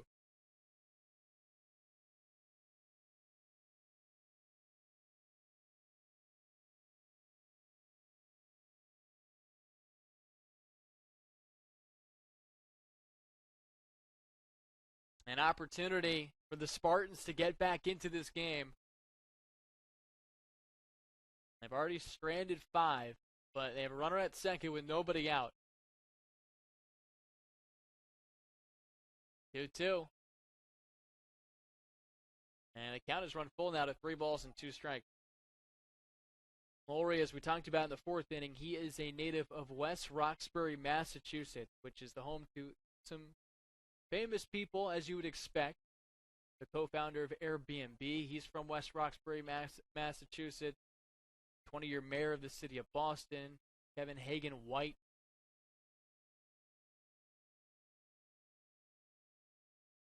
Great 2, another hit by pitch.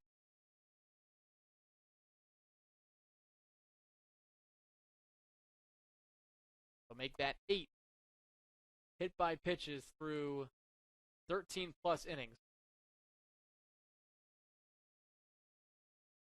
And another famous person from West Roxbury, Massachusetts, Rich Cronin, who, if you don't know who that is, you probably do if you grew up in the 90s. He is the singer-songwriter and lead singer for LFO, which was a pop group / hip-hop group that was well known for the song Summer Girls.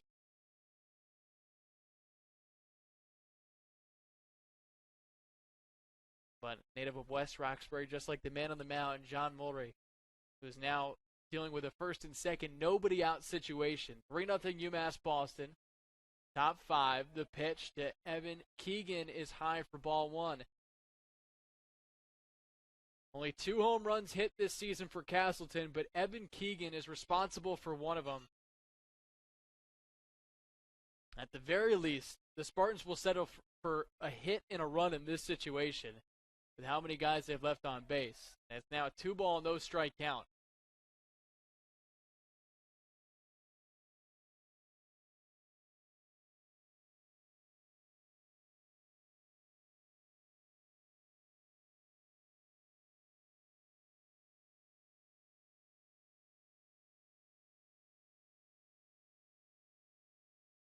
Big rip and a miss. Count it 2-1.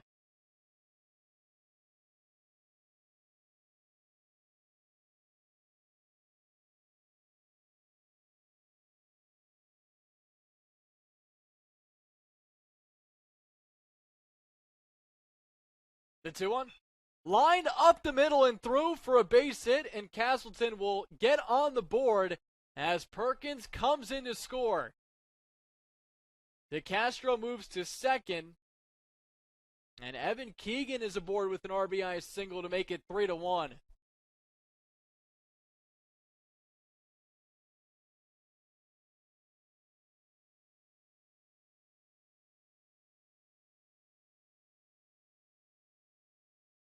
And that'll be it for the left-hander, John Mulry. So he tossed a scoreless top of the fourth inning, but has got himself into trouble here in his collegiate debut in the fifth. He's already given up a run, and he leaves with runners at first and second and nobody out. UMass Boston still ahead 3-1. We'll be back right after this here on the LAC Network.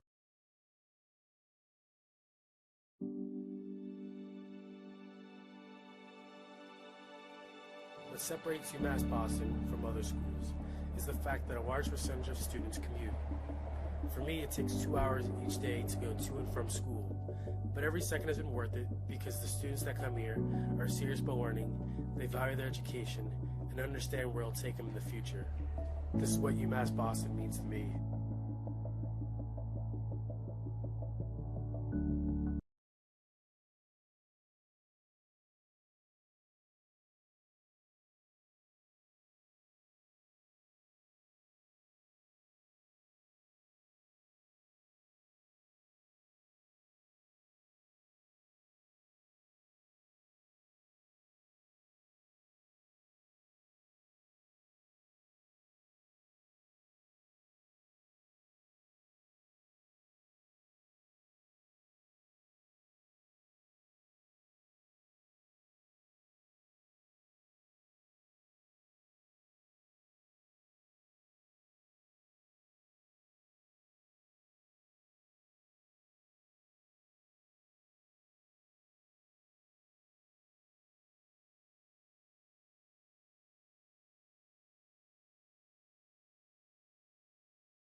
Jackson Snyder, the right-hander out of Durham, North Carolina. The freshman comes in to relieve John Mulry, who pitched an inning plus. He allowed 2 hits, and he's already allowed 1 run, but the men on first and second base, his responsibility. Mulry also walked 1 and struck out 1, but it's Reese DeCastro at second and Evan Keegan at first, as Jackson Snyder making his collegiate debut, just as John Mulry did in this ball game. So there have now been 8 pitchers for UMass Boston today, and 6 of them have made their collegiate debuts. So pretty cool to see them finally in action, finally getting a chance to pitch for this team that they have all anticipated doing so. And now for some, they're freshmen, they're going to make their collegiate debuts anyway in 2021, but for some, they expected to do that in 2020, but then the season got shut down due to COVID-19. But one of the actual freshmen on this team, that is the right-hander in Snyder, and we'll see what he can do here and try to get out of this jam here with 2 on and nobody out. If you're just joining us, UMass Boston scored 3 runs in the bottom of the third, but now Castleton has plated 1 here in the top of the fifth. The inning started with a double by Hunter Perkins. It was followed by a hit by pitch of Reese DeCastro, and then Evan Keegan stroked an RBI single to make it a 3-1 game. So in steps Jeremy Johnson, the 4-batter, and the catcher, and we'll see if he bunts with the corners playing in. They're anticipating that as a possibility.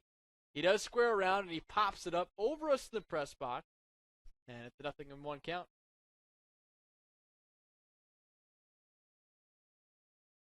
Didn't quite get to us because of the screen behind us, and thank goodness for the screen, because there would be a lot of foul balls coming our way.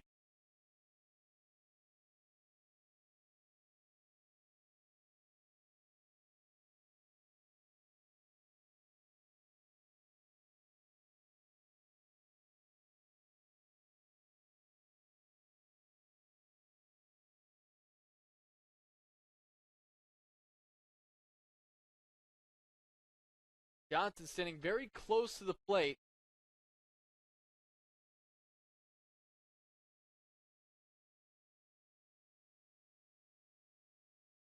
Now time called by the catcher, Craig Corliss.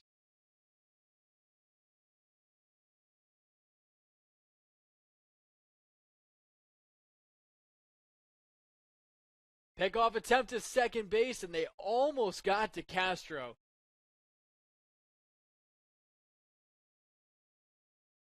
It was a good attempt by UMass Boston and Jackson Snyder.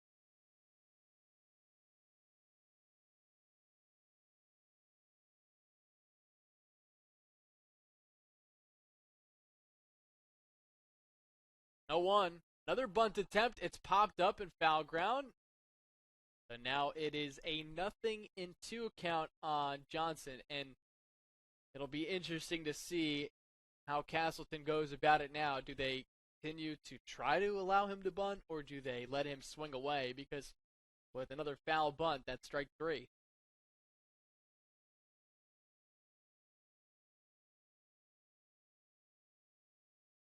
Aiden Blake, he's playing about even with the bag at third after playing in for the first 2 bunt attempts.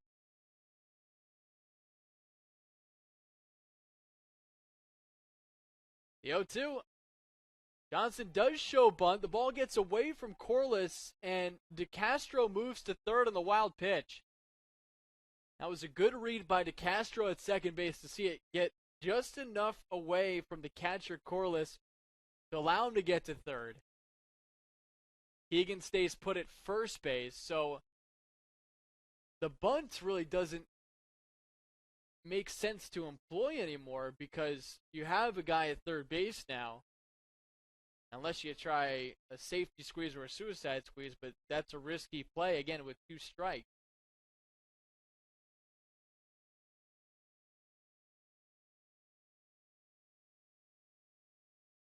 A 1-2, they do square around a bunt. It comes right back to the pitcher. Snyder comes home with it, and they get the out at home plate. So it's a fielder's choice. It goes 1-2. And DeCastro's out at home.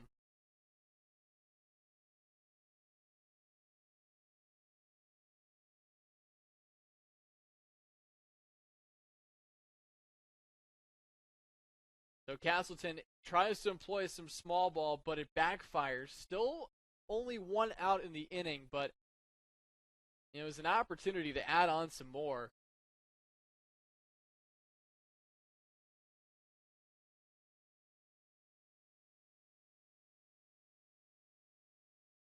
And a pinch hitter here, Zach Willis up at the plate in Adam Newton's spot. Newton had already struck out twice in this game. First pitch is low and away for ball 1.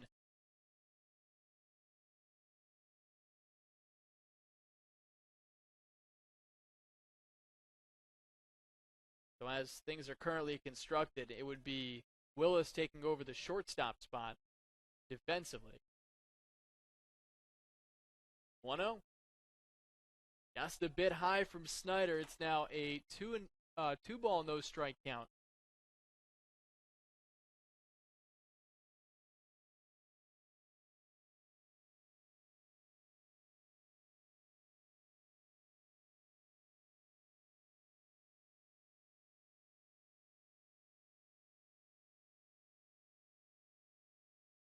The 2-0's pumped in for a strike on the outer edge. Count it 2-1.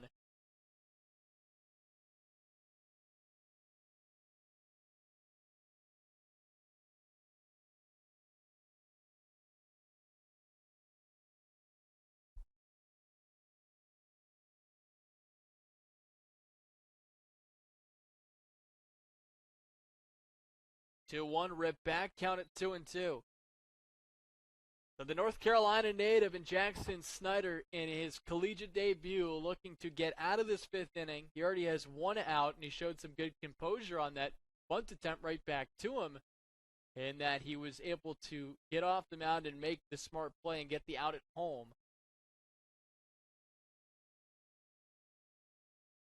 Now looking to retire Willis. So Willis putting up a battle. Growing up, Snyder went to Chapel Hill High School in Chapel Hill, North Carolina, which is the home of one former big leaguer in the major leagues for baseball, and that's Brian Roberts, the two-time All-Star at the Baltimore Orioles.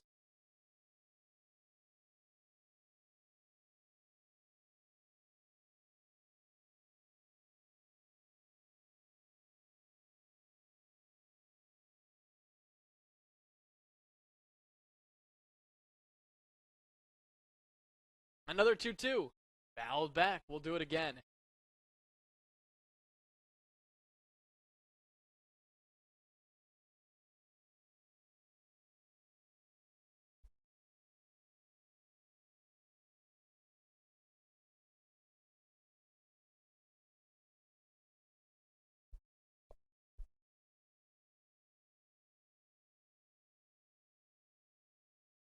Two balls, two strikes, one out. In the dirt, and it's now a full count, and we have seen both teams in this game really doing a good job of working the count and grinding out at bat.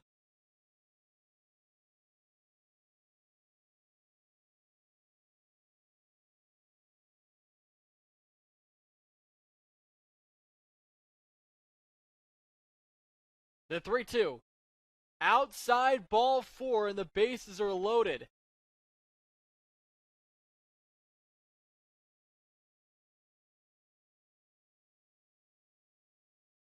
The bases are loaded with one out, and here is Jack Miller.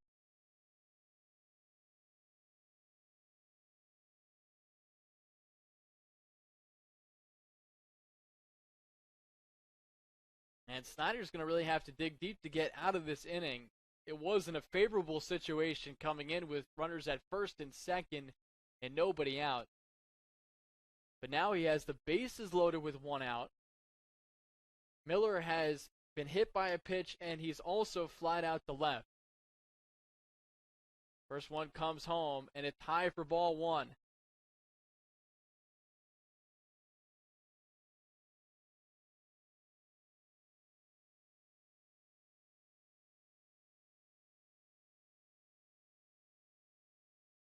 The lights have flickered on here at Monin Park. Play started at around 1 o'clock today. Good fastball, outer edge, count at 1-1. UMass Boston won game 1 of this twin bill, now ahead 3-1 here in the 5th inning. And it's time to dig deep for this pitching staff and this defense, trying to get out of it and maintain this lead, with Castleton putting up a nice little rally here. Good breaking ball from Snyder, and it's now a 1-ball, 2-strike count.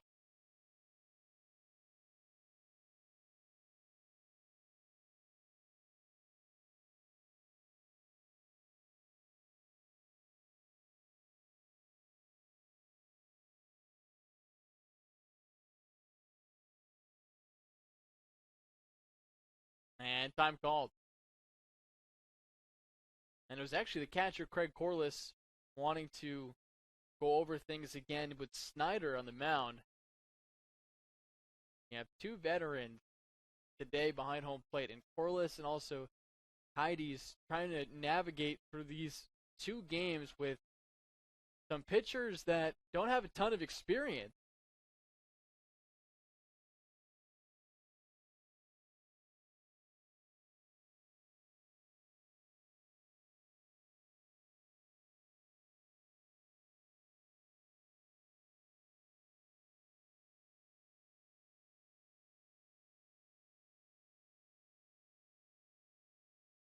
Two and two the count here on Miller. The pitch. Swing and a miss. Strike 3. 2 away. Huge strikeout for Jackson Snyder.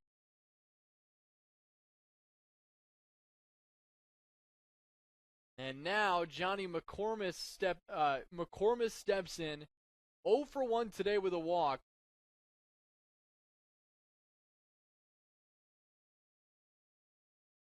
It's Evan Keegan at third, Jeremy Johnson at second, Zach Willis over there at first base. Still a 3-1 game. First pitch ripped back. No balls and 1 strike.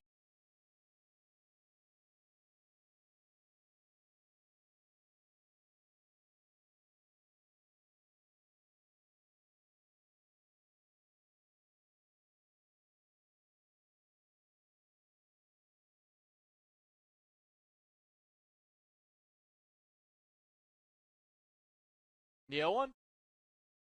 Good stop there by Corliss. It's a 1-ball, 1-strike count. And he pats Snyder on the backside. That's some good leadership and just giving him some encouragement.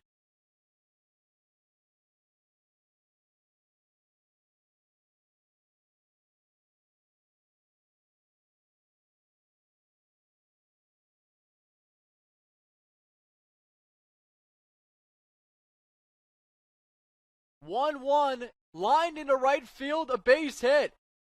This will tie the game. 2 runs coming to score. It is a 2-run single for Johnny McCormick as Castleton has tied the game at 3.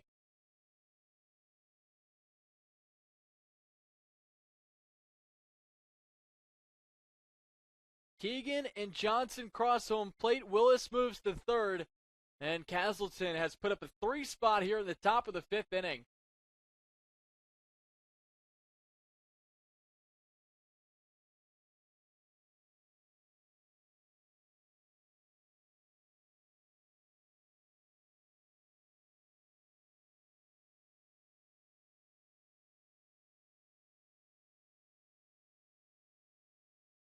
In steps Armando Cardenas. First and third, 2 outs, 3-3 the score, top of the 5th inning. This one's bounced to the right side. Sullivan knocks it down, but it's a wide throw to first, and Castleton takes the lead. McCormick moves to third. Cardenas moves to second, and Castleton now has a 4-3 edge here in the 5th inning. It's Willis who crosses home plate, the 4th man to do so in the frame.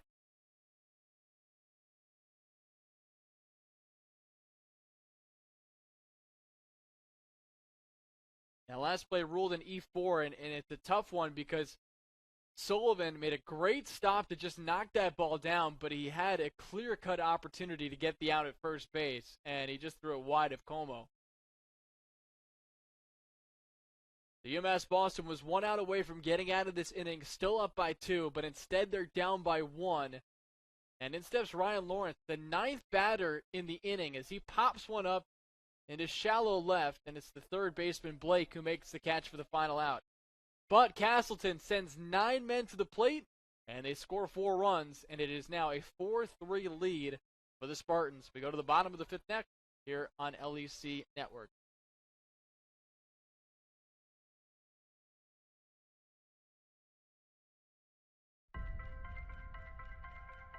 I'm a Division III student athlete, and I know how powerful words can be.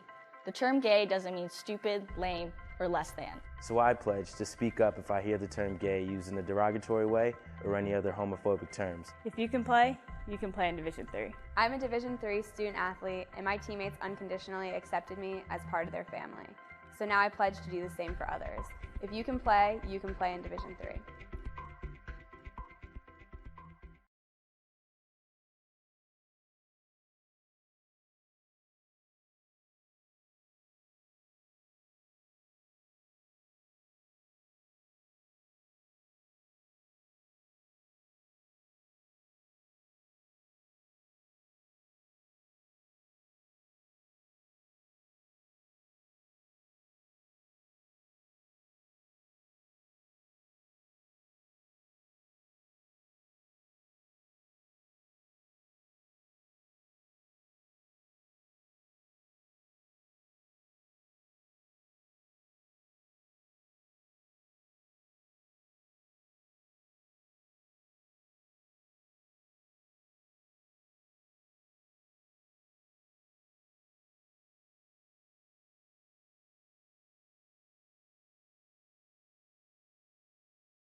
Bottom of the 5th inning, Castleton has its first lead of this doubleheader on top 4-3.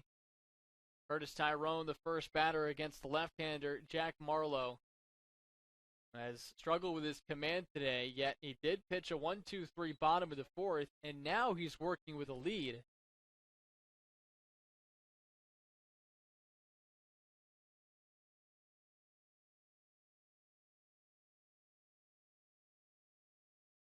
The 1-0. Bounce to first. Keegan has it, and he takes it to the bag himself. One gone. That's 5 straight retired for Marlowe.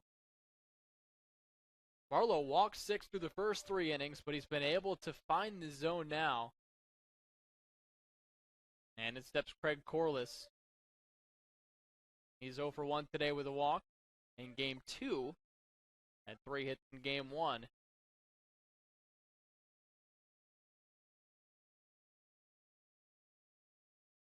So the final line for John Mulry, who started pitching for UMass Boston in the top of the 5th inning, and then was replaced by Jackson Snyder. He goes 1 inning, he allows 2 hits, 3 runs, all earned, and he walked a batter and struck out a batter.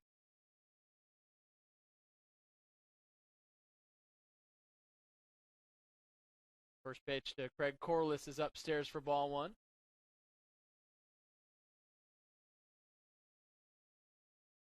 But this game just flipped with that top of the 5th inning, and there's still a ton of time for UMass Boston to retake the lead. And the lead is not that large. It's only 1 run, obviously, but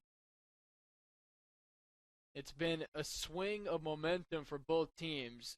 In the top of the 3rd inning, Castleton had a chance to take the lead. It was still 0-0, and then Dillon Ryan picked up a big strikeout to end a bases-loaded threat.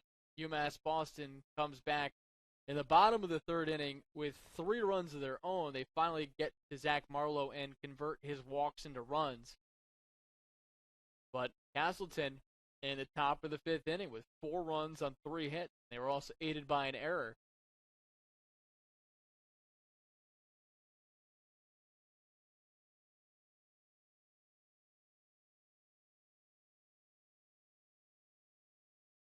Count to 2-2 here on the 4-batter Corliss. Here it comes. And it's outside. It's now a full count.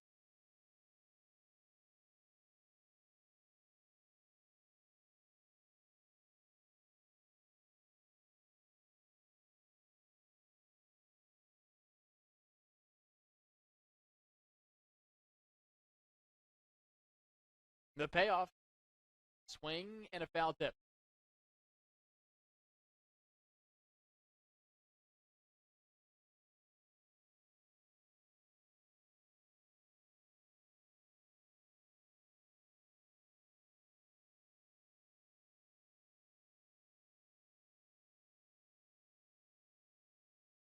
And now time taken here by Corliss because of how much time Marlowe has taken on the mound.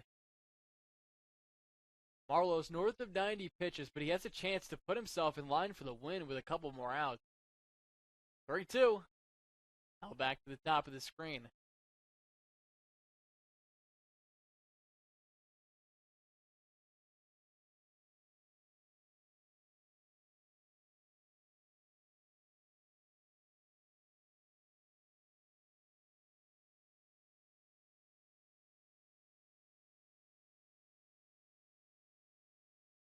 Another 3-2. Lined into center field. That's a base hit. That's the 4th hit of the day for Craig Corliss as he is aboard with 1 out. He took it right back from where it came from, right up the middle.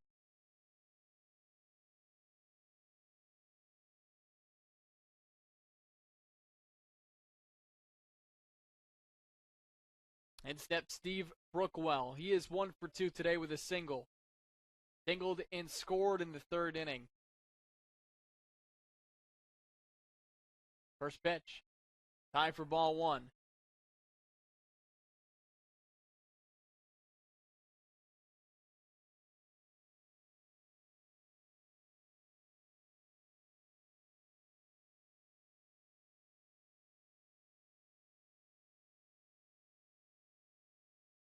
That tie count at 2 balls and no strike.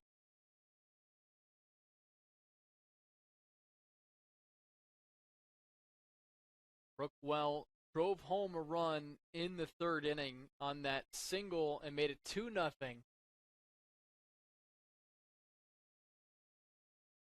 Great pickup by Johnson. That could have been an easy wild pitch. And instead, he somehow scoops that one up. And Johnson had some issues in the third inning, but that was a very nice defensive play. Counts it to 3-0 here.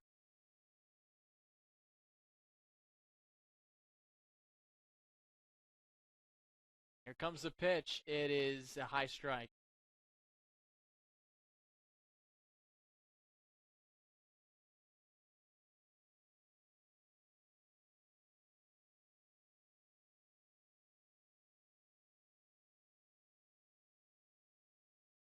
Three-one. Inside for ball 4. 2 on with 1 out here in the bottom of the 5th.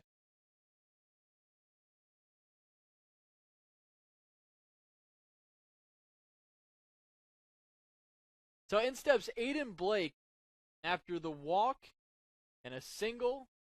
Scoreless with a single first. Brookwell just getting that walk, and it's now a chance for UMass Boston to either tie or retake the lead here.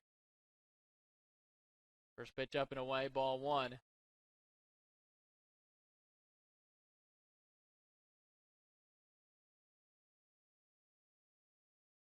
Aiden Blake, a sophomore from Lakeville, Massachusetts.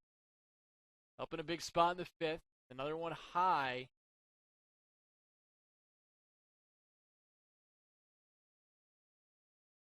Marlowe, the Plattsburgh, New York native, trying to navigate out of this 5th inning, keep it a 1-run lead for Castleton.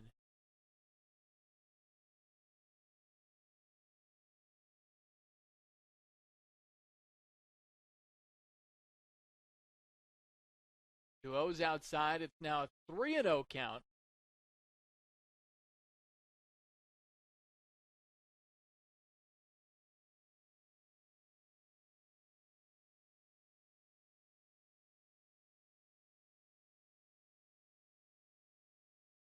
Rios high for ball 4, and the bases are loaded.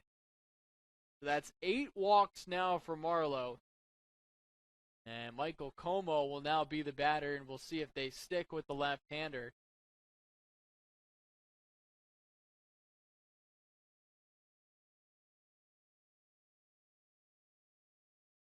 Como ripped an RBI single in the 3rd inning. He also struck out in the 2nd. A chance for UMass Boston to retake the lead. Bases loaded, 1 out, 4-3 the score. And the pitch hits the outside corner.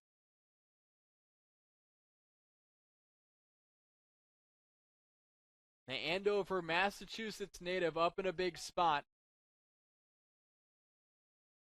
Marlowe working from the full windup.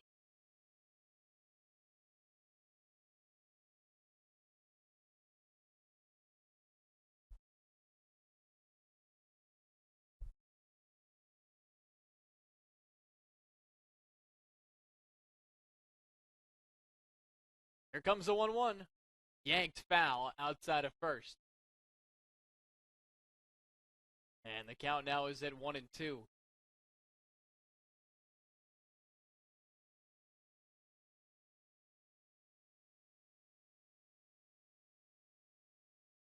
first baseman, Keegan, playing in. So's the third baseman, Cardenas. 1-2. Lofted, foul ground, left side, and it hits off the screen.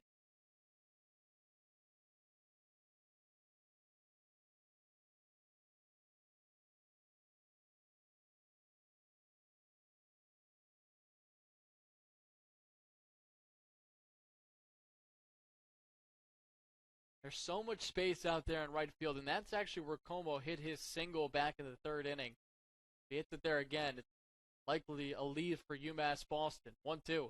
Swing and a miss, strike 3. Huge strikeout for Zach Marlowe, and there's 2 away.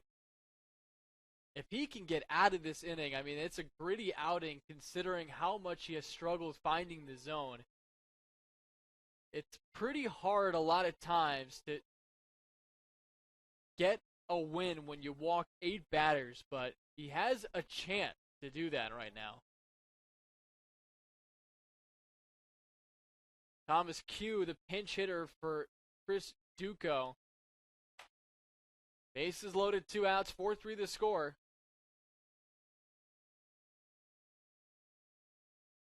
First pitch, lined into center field. Lawrence comes in. He can't make the catch, and UMass Boston takes the lead. 2 runs coming to score on the double. The pinch hit double by Thomas Q.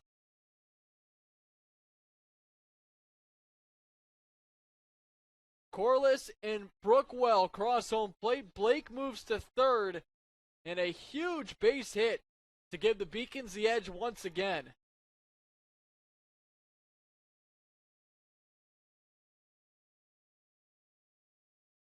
Now in steps Ryan Leung for his first plate appearance of the day. He came in as a defensive replacement. First pitch is upstairs for ball 1, so it's a 5-4 UMass Boston lead.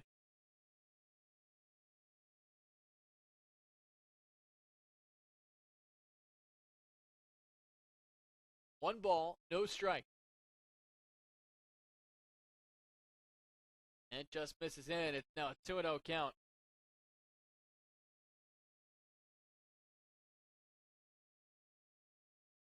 So Thomas Q with a huge base hit to give UMass Boston the edge once again. And a chance now to add on some more. Another one out of the zone. Marlowe thought that one was a strike.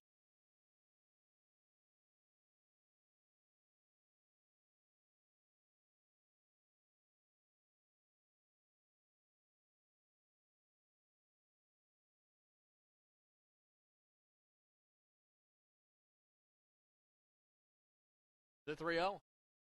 And there's the strike.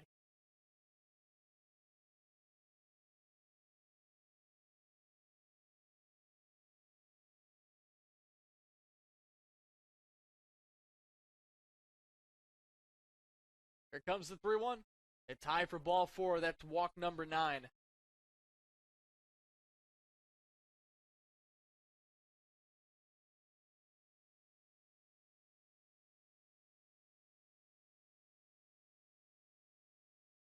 And Castleton's still going to stick with Marlowe. He's had 118 pitches, and half of them, or less than half of them, have been strikes. 54 strikes among the 118 pitches, and now he has to deal with Ben Irvine with the bases loaded. There's the strike. It hits the outer edge. Nothing and 1 the count.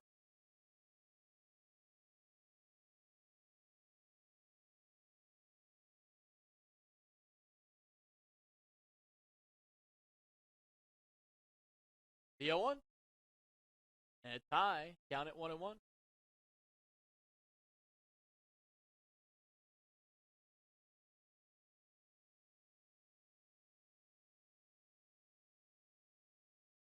The 1-1 offering. Lined into center field. That's a base hit. Blake comes in to score. Here comes Q. He crosses home plate. And UMass Boston now leads 7-4 as Leung moves to third and Irvine goes to second on the throw.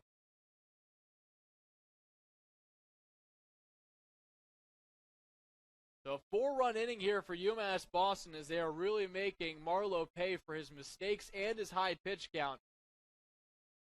And that'll be it for the left-hander. Call to the bullpen for Castleton. It's a 7-4 UMass Boston lead, and it's possible the Beacons are not done yet. Second and third, 2 outs, 7-4 game. Beacons leading here in the bottom of the 5th. Back right after this here on the LAC Network.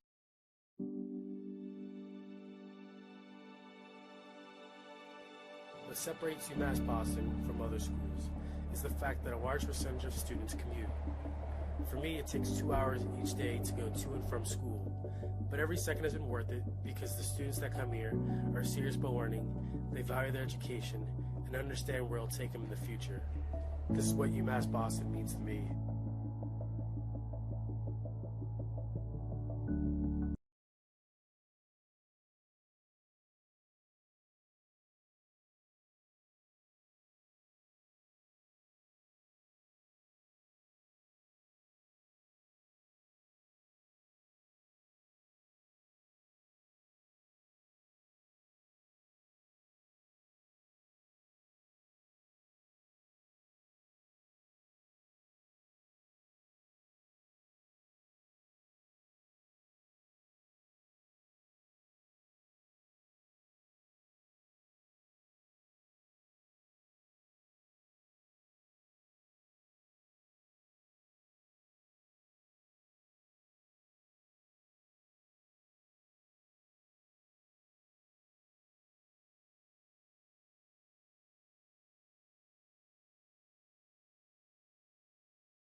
UMass Boston with a 4-run bottom of the 5th inning, and it's still the bottom of the 5th inning, and the Beacons have a chance to add on some more with 2nd and 3rd and 2 outs.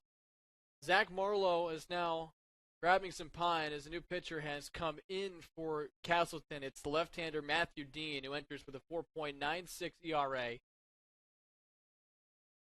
Gianni Zerilli Jr., the batter here.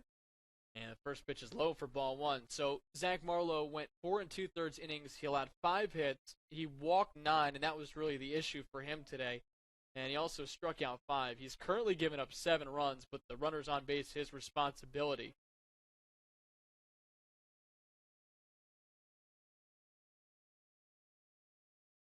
Count now is at 2-0. And Zerilli Jr., the 9th batter in this inning. So this 5th inning in general has been a long one. And it's now a 3-0 count. And the reason I say that is because in the top of the 5th inning, 9 batters came to the plate for Castleton, and there was also a pitching change. So things are really mirroring itself here in the bottom of the 5th inning with a pitching change and also likely at the minimum 9 batters coming to the plate. There's a strike, count at 3-1. The reason I say likely is still a chance that Dean could pick off somebody on the base pass, but very unlikely that that'll happen. He keeps continuing to come home working from the full windup. 3-1. Popped up a mile high in the shallow right. DeCastro, the second baseman, makes the catch, and that ends the inning. But UMass Boston mirrors Castleton in many ways in the 5th. Both teams send 9 men to the plate. Castleton scored 4. UMass Boston just played at 4 to retake the lead. 7-4 the score through 5. Back after this on the LEC Network. The University of Massachusetts Boston, with its scenic oceanfront campus, easily accessible to downtown Boston, is recognized as a model of excellence for urban public universities. 16 NCAA Division III sports are part of the more than 100 student organizations that create an engaging campus life in America's biggest and best college town. UMass Boston, Boston's urban public research university for the 21st century.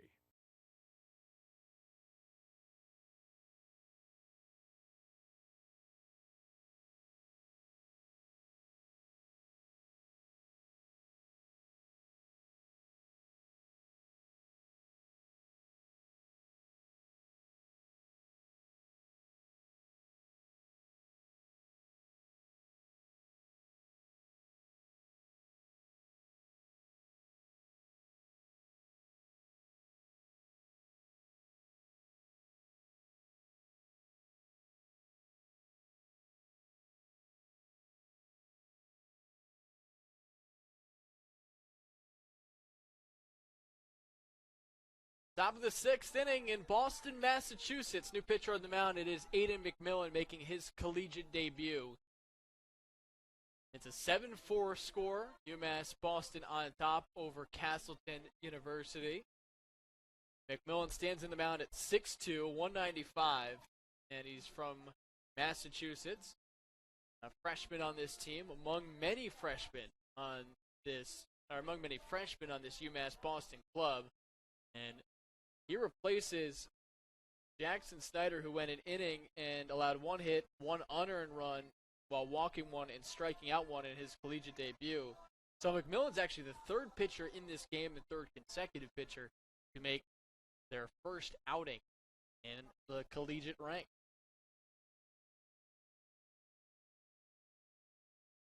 Hunter Perkins will lead things off here in the top of the 6th inning. He began the top of the 5th with a double and then came around to score as part of a 4-run inning. Castleton has only had the lead for a short amount of time in this doubleheader, and that short amount of time was going from the top of the 5th to the bottom of the 5th, because the bottom of the 5th, UMass Boston retook the edge, and UMass Boston led all of Game 1. There we are, top of the 6th inning. The left-hander McMillan delivers, and the first pitch is blown away for ball 1. But Castleton sent 9 men to the plate at the top of the 5th inning, and they plated 4 runs on 3 hits. They were also aided by an error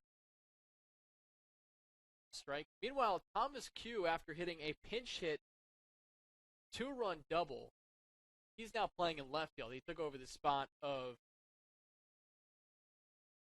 Chris Duco.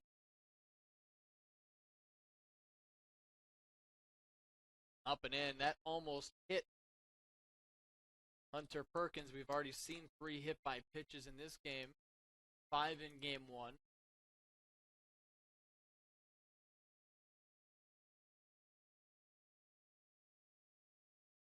The 2-1. Low and outside. It's now a 3-1 count.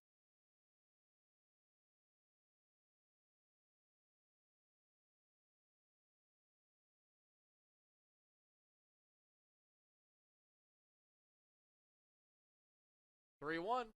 Inside for ball 4 at the leadoff walk.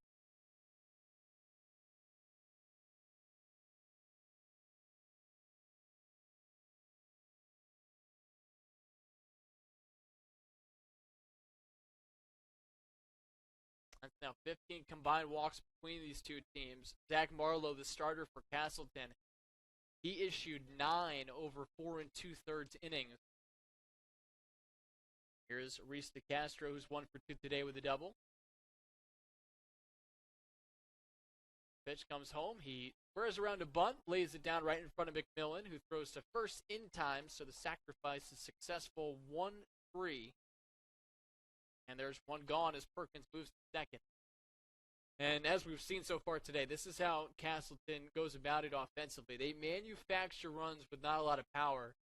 And so a successful bunt there from DeCastro gives way to Evan Keegan with the runner at second and 1 out. Keegan is 1 for 2 in game number 2. He did have an RBI single in that 5th inning.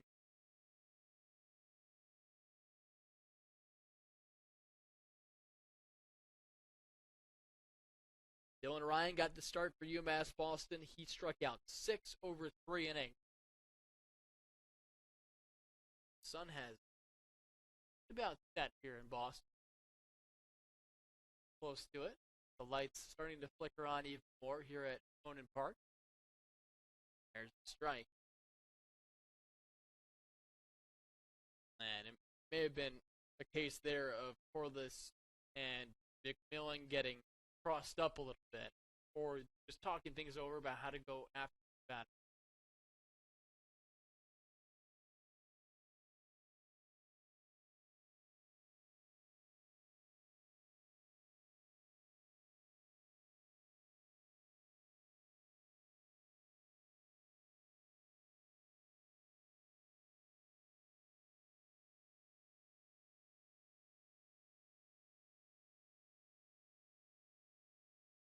No balls, 1 strike, 1 out. And the pitch is bounced foul outside of third.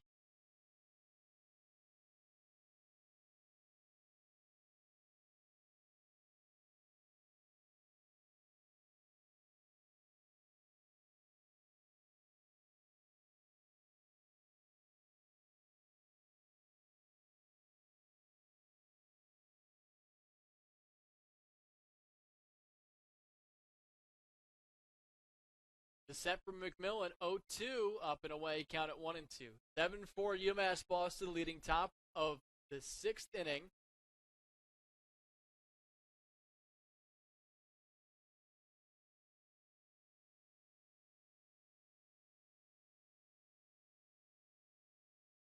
Keegan at the plate from Malone, New York.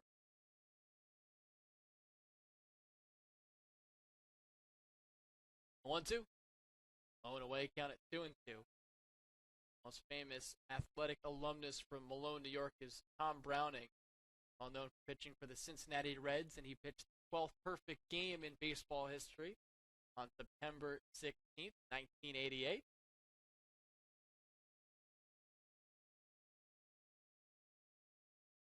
Two-two. Keegan went around for strike 3. They had to check, but he did go around, and that was smart of Corliss to just apply the tag anyway. So there's 2 gone here in the top of the 6th inning.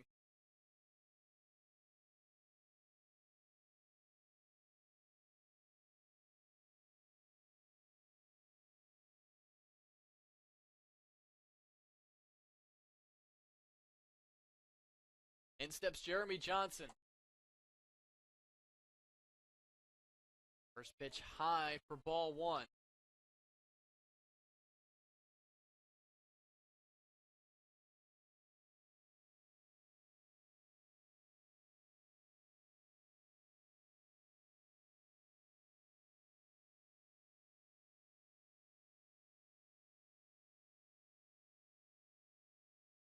One 0. Swinging a foul tip, count it 1-1.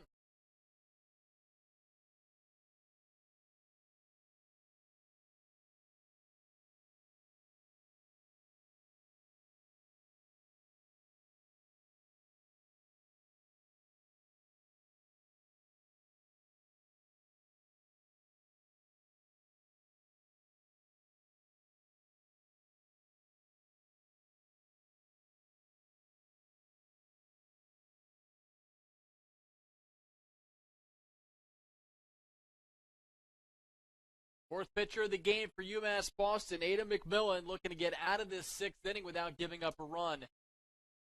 The 2-1. High, count it 3-1.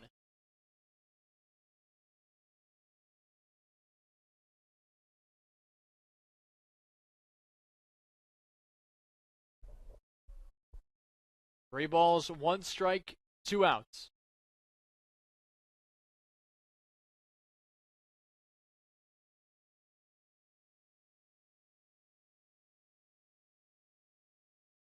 And it's high for ball 4. That's now 16 walks in the game combined between these two clubs. First and second, 2 outs. And now Zach Willis will dig in for his second at-bat of game 2. He walked his first time up, and he replaced Adam Newton in the lineup in the 5 spot after Newton struck out twice.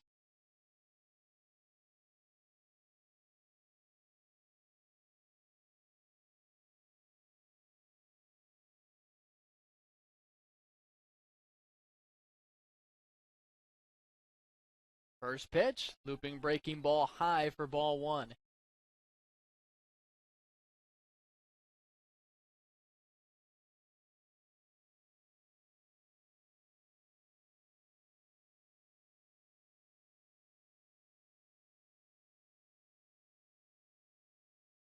The 1-0.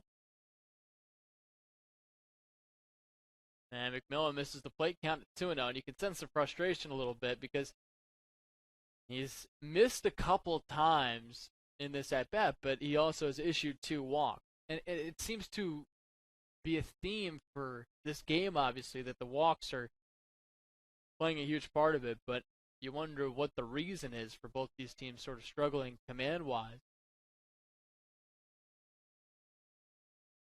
Outside, count it 3-0.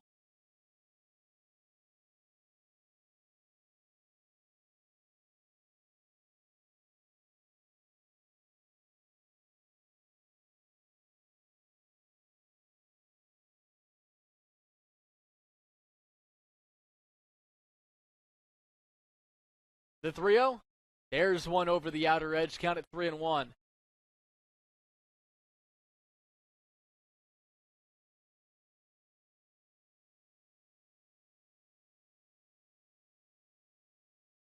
After this, UMass Boston has 3 consecutive games coming up at Monin Park before they hit the road for the first time in 2021.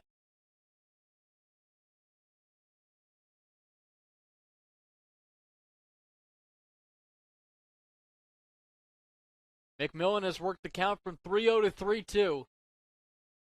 The pitch. Upstairs and a little bit outside for ball 4, and the bases are loaded.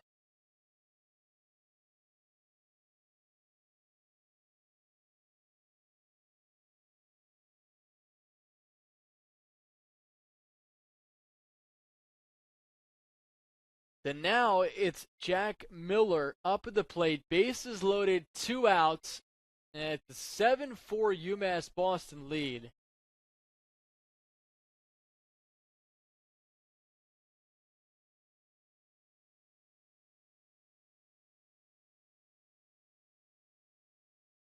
The pitch.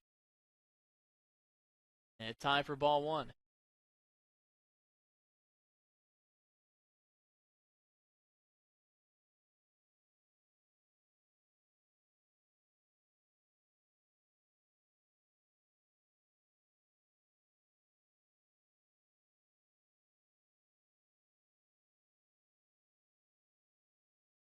One 0 clips the outside corner. It's now a 1-1 count.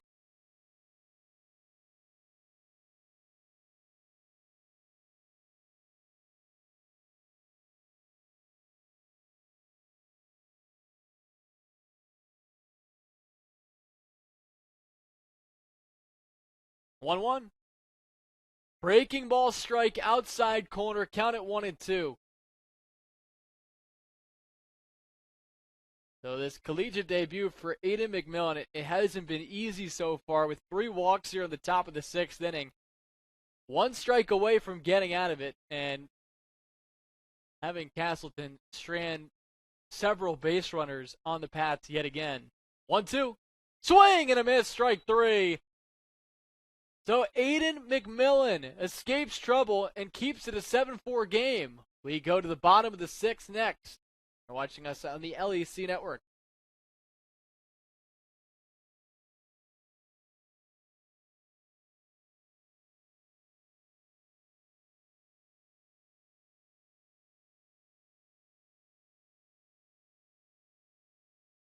Division III allows you to give yourself to other things. Having that free time allows me to pursue the things that I want to pursue. Division III athletics affords students the opportunity to, engage in the other interests in their campus and in their lives outside of that sport. It allows you to just be able to do everything you want to do. I wouldn't change it for the world.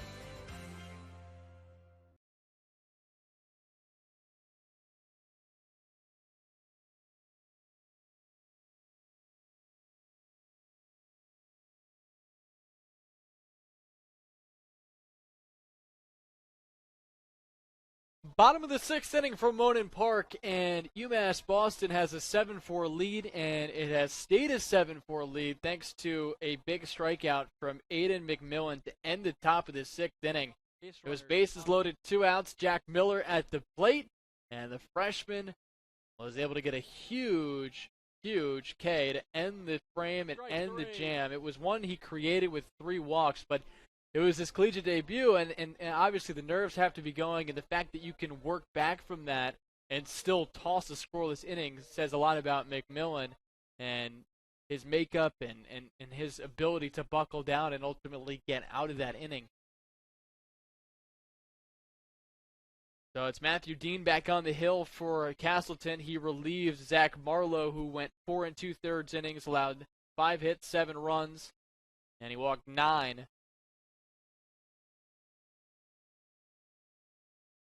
Curtis Tyrone. First batter. Tyrone takes one outside for ball 1.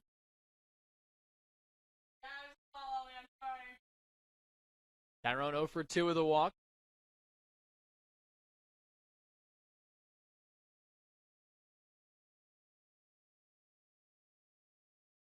Dean delivers one high. Now a 2-0 count.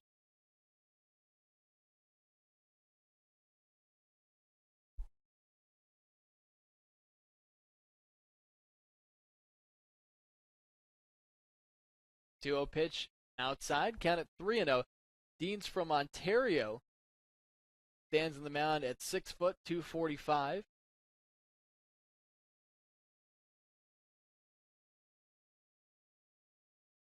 And 3-0 is high for ball 4, so it is a leadoff walk.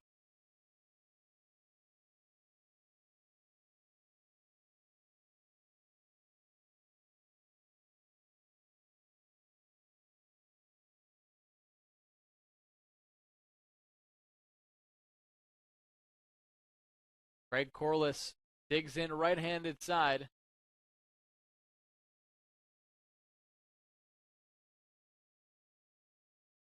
One for 2 on the day, scored in that 5th inning.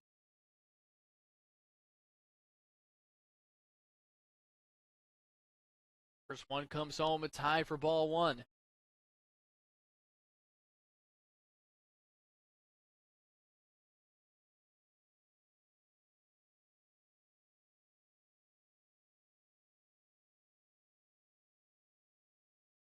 The 1-0 on the outside corner, count at 1-1 now.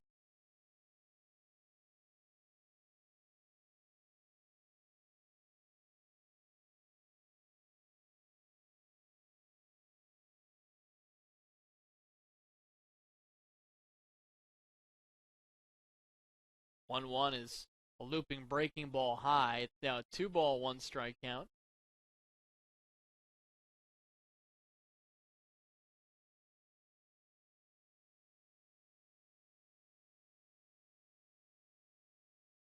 Seven for this score. 3 runs in the third, 4 in the fifth for the Beacons. And the count's now at 3-1. So the pitching staff for Castleton, they've already walked 10 in this game. And now you have Dean falling behind at 3-1. It's been consistent on both sides. I mean, you have UMass Boston with 8 walks in this game on the pitching side. 3-1. Guided foul. This one goes toward the parking garage.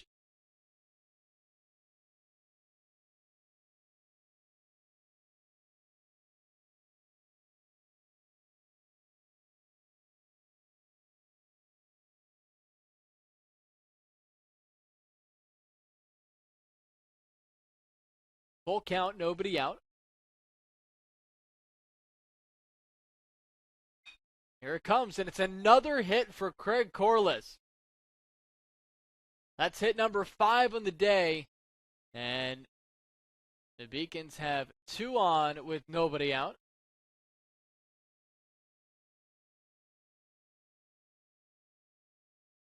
And what's been interesting about this game for the Beacons is that they've just been able to manufacture runs, and they've been aided a lot by the walks. They have been able to turn the walks into runs, but there has only been 1 extra base hit today. Brookwell pops it up and foul ground, but the catcher Johnson can't make the catch.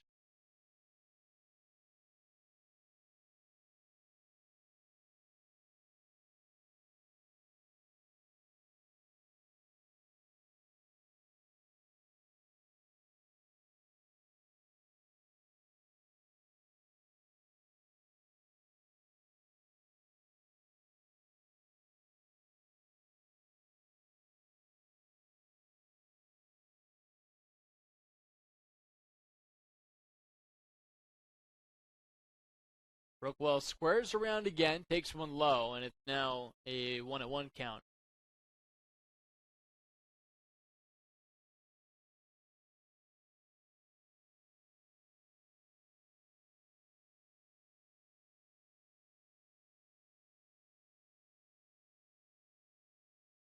Another square around and a strike on the inside corner.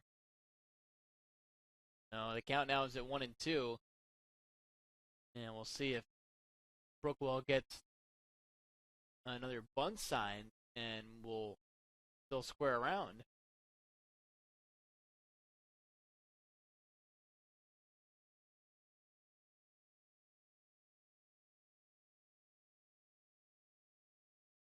He does not, and he takes one inside. The count now is at 2 balls and 2 strikes.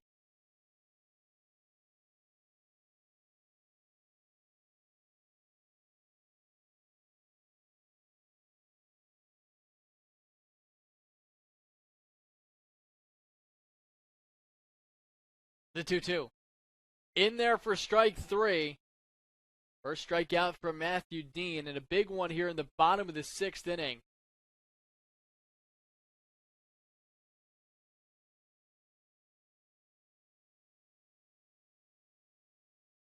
So in steps Aiden Blake.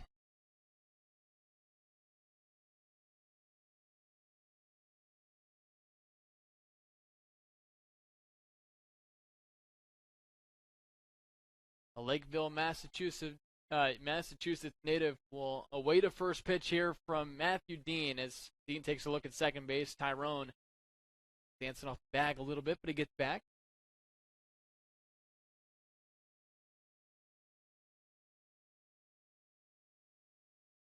First pitch in there for a strike.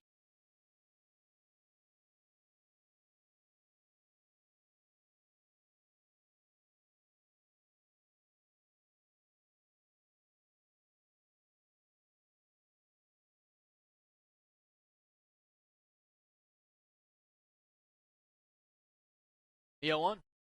Outside. It's now 1 ball, 1 strike count.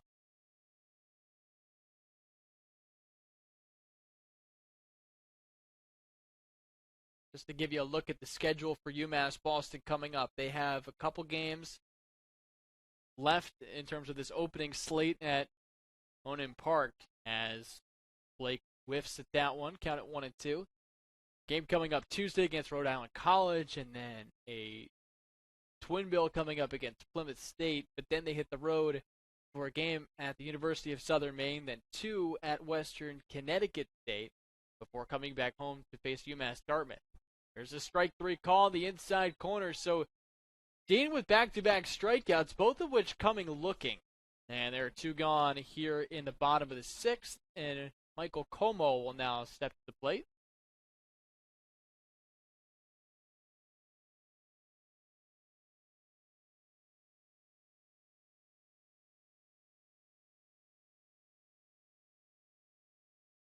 First pitch comes home. It's low and away for ball 1.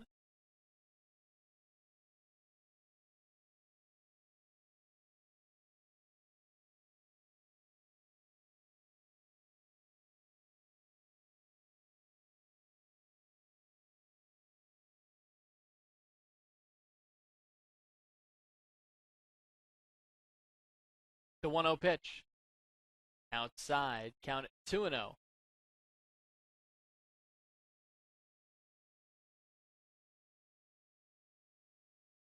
Long day of baseball here at Monin Park, but it's been a good one for the UMass Boston Beacons. With the win in Game 1, up 7-4 here in Game 2. Swing and a miss. Count it 2-1.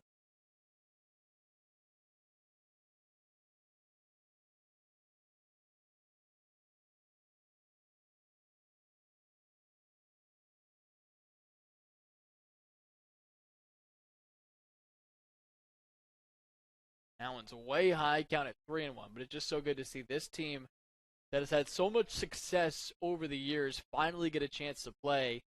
Now, coming a little bit after Boston College and Northeastern, they got to play just due to their conferences a little bit earlier than UMass Boston, and now to see this team in action in this area is a very cool thing, and hopefully for UMass Boston, this is just the start of another chance to make the NCAA tournament or go to the College World Series. And they certainly have a lot of talent this year to try to make a run at each.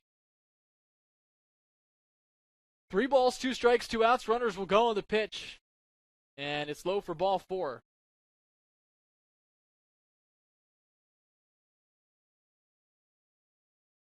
So the walk tally for Castleton pitching up to 11 right now. Bases loaded, 2 outs.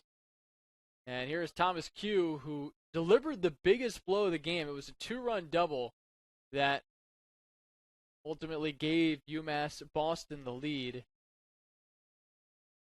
First pitch, popped up foul, right side.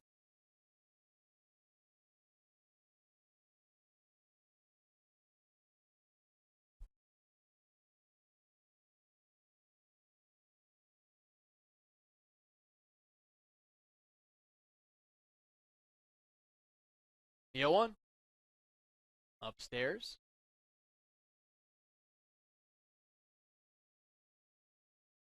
And a chance here for UMass Boston to extend this lead, and insurance runs can be very important, as we saw in Game 1. Rip and a miss, count at 1-2.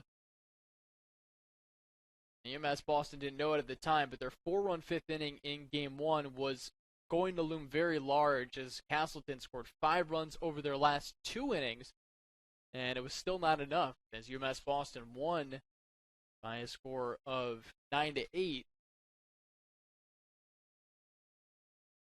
But every run matters. because you just never know what can happen at the end of a game. 1-2. And it's off the hands back.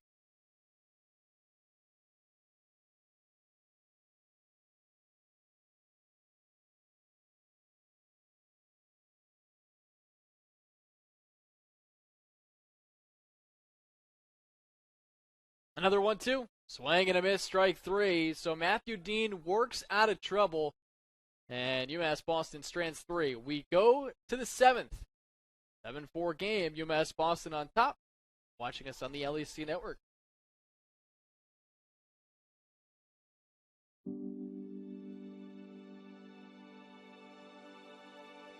What separates UMass Boston from other schools is the fact that a large percentage of students commute. For me, it takes 2 hours each day to go to and from school, but every second has been worth it because the students that come here are serious about learning, they value their education, and understand where it'll take them in the future. This is what UMass Boston means to me.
New pitcher on the mound for UMass Boston. It is Alessio Presamarita. And he replaces Aiden McMillan, who, in his collegiate debut, he was able to work out of trouble. He struck out two, and a big strikeout ended that frame in the top of the sixth inning. He walked three, but again, no runs allowed, and that's the most important thing. And now he turns it over to Alessio Presamarita, who is from East Hartford, Connecticut, stands on the mound at 5'11", 190, a sophomore on this team. And he will face off against the 7, 8, 9 batters in this Castleton lineup.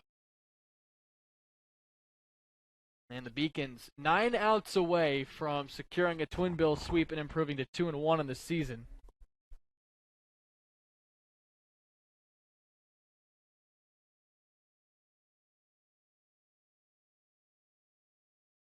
Johnny McCormick's first batter up against the right-hander, and the pitch. And it's low for ball one.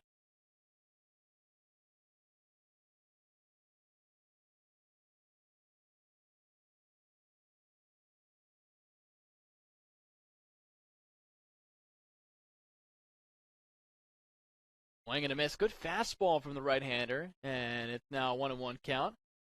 McCormick hit a game-tying single in the fifth inning as part of the Spartans' 4-run frame. It was matched by a 4-run inning by UMass Boston, now leading 7-4.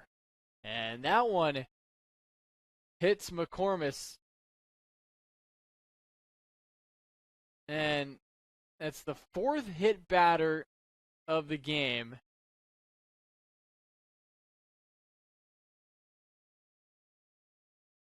And it did look a little bit like he leaned into it. And it's a phenomenon with this Castleton team that they have so many hit batters. That's now 9 in the twin bill.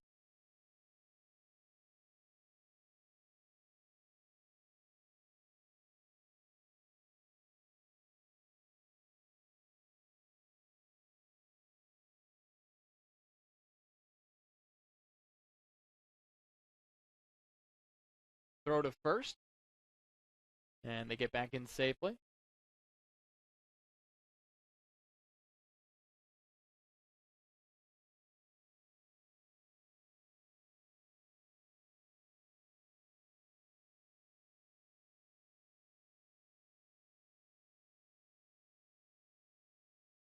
Armando Cardenas takes one low and outside for ball one.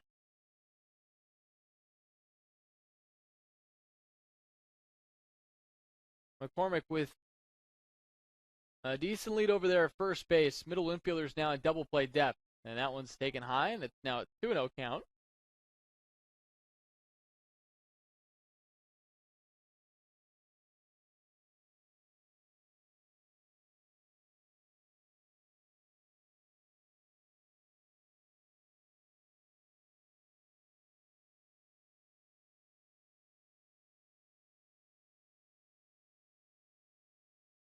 Again, it's a small ball type of play that allows Castleton to score runs.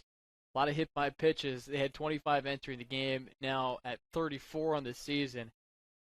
And they do just a good job getting on base. Their on base percentage was among the best in the league. And that's outside of the hit by pitches. They draw a lot of walks too. And it all ends up working if they can string good at-bats together without the big power bat. 3-0, that's low for ball four. So Alessio Presamarita is now allowed the first two to get on.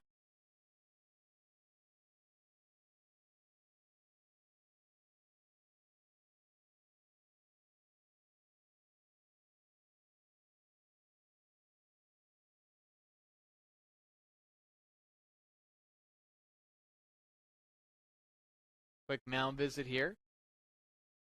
But a chance for Castleton to get back in it. Only down by 3 here in the top of the 7th inning.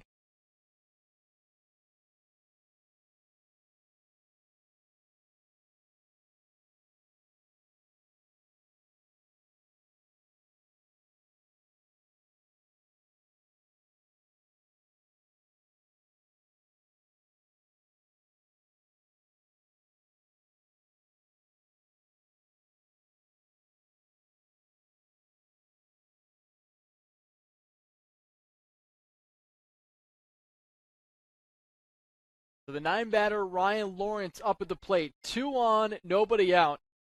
Alessio Presamarita now trying to get out of this, so we'll see if Lawrence squares around a bunt. Corner's playing in, he does not, and there's a strike.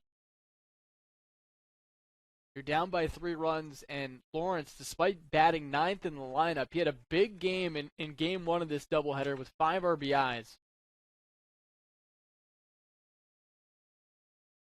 The 0-1. It's high. It's now 1 ball, 1 strike count.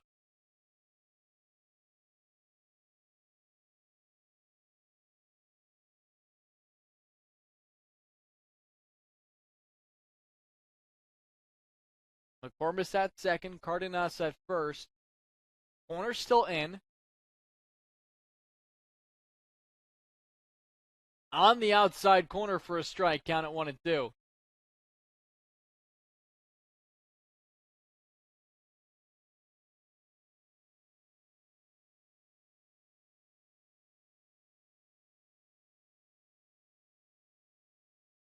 One ball, 2 strikes, no outs. And the pitch. In there for strike 3 on the outside corner.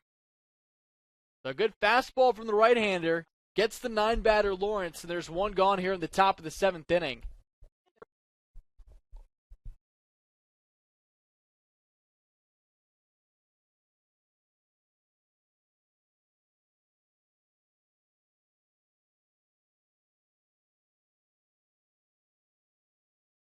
In steps Hunter Perkins from the left side. And the first one home, outside for ball 1.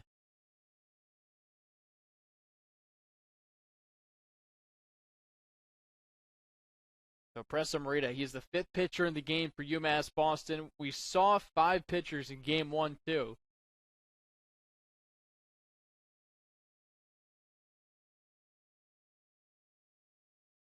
One out, low and in. It gets away from the catcher, Corliss, and that allows both runners to move up a bag. You gotta love the effort from Cardenas going into second base because he just slid in anyway, even though there was no throw coming. So second and third, and 1 out. Two ball, no strike count on Perkins, who's reached base twice in this game. He had a double in the 5th inning.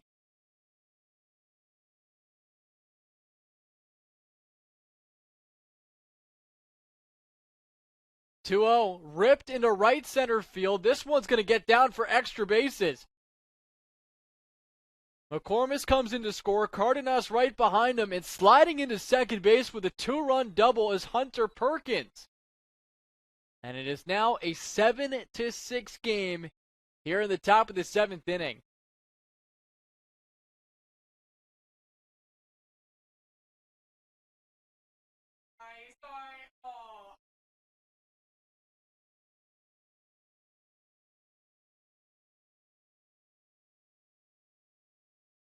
So 2 runs back here for Castleton. Runner at second, 1 out. Reese DeCastro will now step in from the right-handed side. He has a double to his name in this twin bill finale.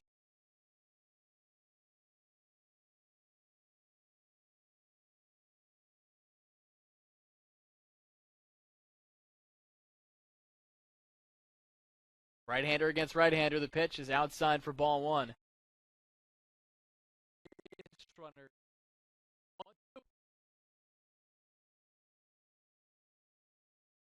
Well, for a team that came in 7th in the conference in slugging percentage and average, they have combined, or in the 2 games they've played this, game 1 and then also here in the top of the 7th inning of game 2, they have combined for 14 runs. So they know how to find ways to score even without the power. And they've gotten a couple of big knocks in this one, and Hunter Perkins now with 2 doubles in this game. Count is at 1-1 here on Reese DeCastro. Pressa Morita comes home. There's a swing and a miss. Count at 1-2.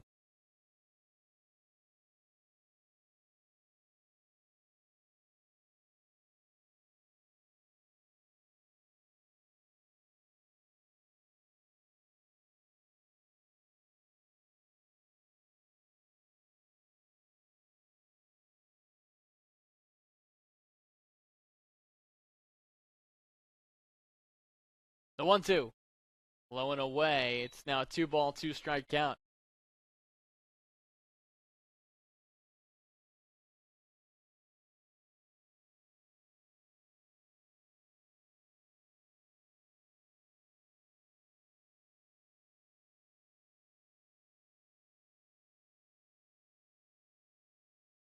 Two balls, 2 strikes, 1 away. Pressa Morita comes home. It's high for ball 3.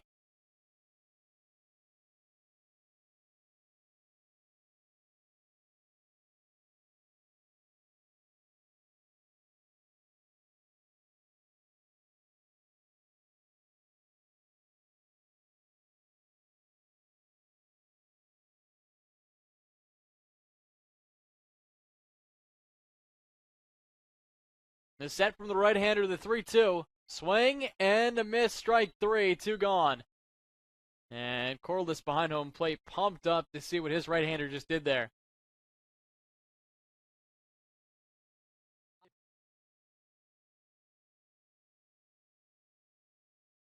But now Pressa Morita has to deal with Evan Keegan.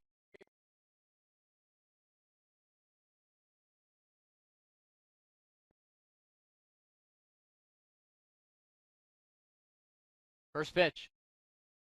Upstairs for ball 1.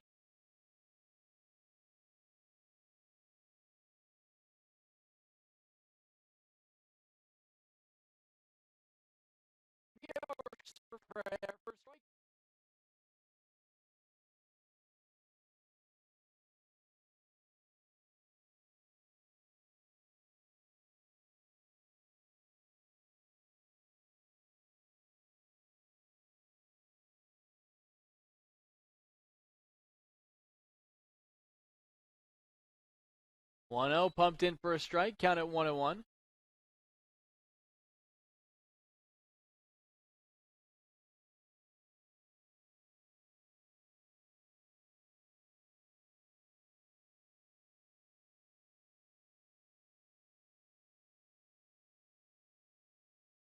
1-1.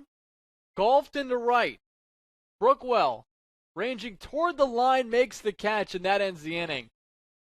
So Castleton gets 2 back, but UMass Boston still leads. We go to the bottom of the 7th. UMass Boston ahead 7-6 over Castleton here on the LAC Network.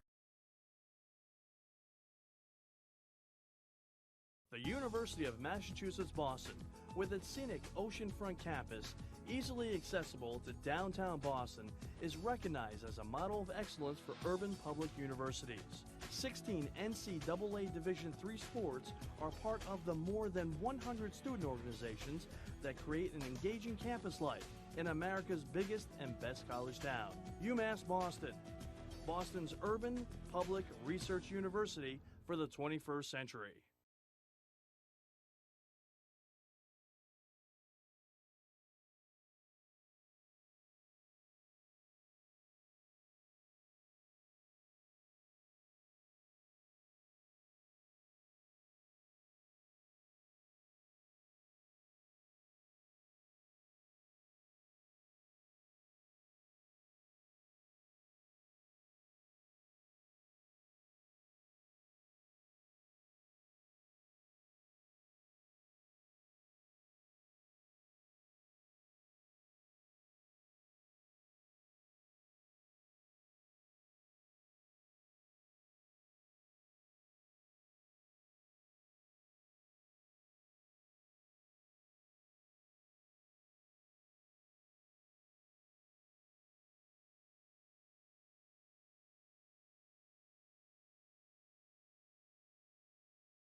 Bottom of the 7th inning, UMass Boston has a 7-6 lead over Castleton. New pitcher on the mound. It is the right-hander Richard Walker, who has a 5.63 ERA.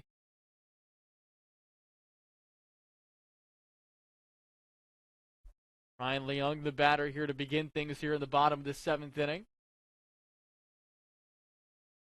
There's the strike on the outer edge. So he replaces Matthew Dean, who did not allow a run in an inning and a third.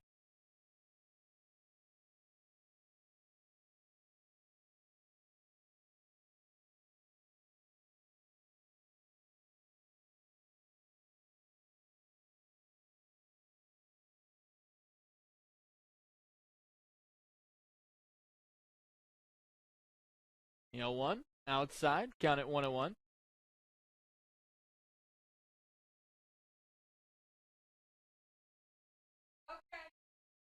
Beg your pardon, count it 1-2.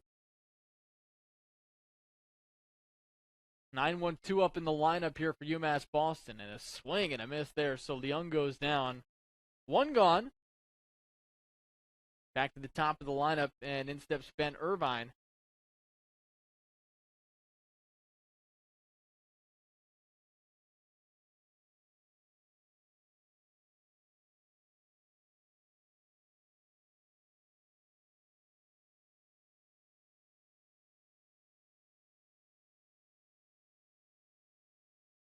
Irvine 1 for 4. He lays down a bunt third base side. It's a beauty. Walker comes off the mound and makes a great play to get him out at first base.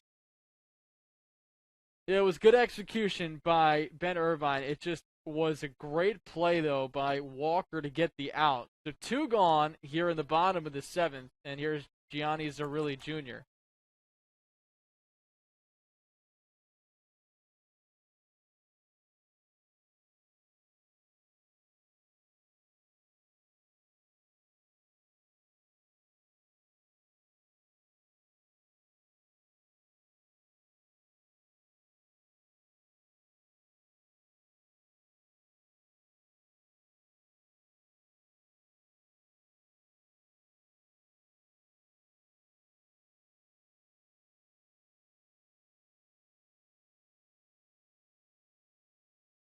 Zerilli Jr. 0 for 2 today with 2 walks. That's just in game number 2. He had a good first game of this twin bill with 2 hits and 2 runs scored. 7-6 UMass Boston here in the bottom of the 7th inning.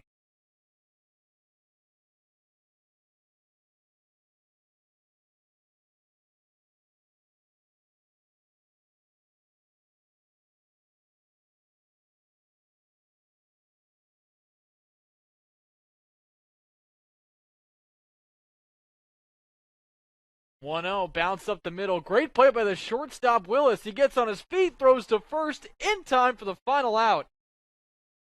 So a couple of nice defensive plays from Castleton here in the bottom of the 7th, and UMass Boston puts up a 0 offensively because of it. We go to the 8th. It's still 7-6. Beacon Slating here on the LEC Network.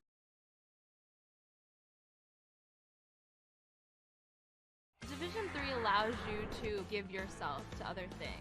Having that free time allows me to pursue the things that I want to pursue. Division III athletics affords students the opportunity to, engage in the other interests in their campus and in their lives outside of that sport. It allows you to just be able to do everything you want to do. I wouldn't change it for the world.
Top of the 8th inning, UMass Boston has a 7-6 lead over Castleton University.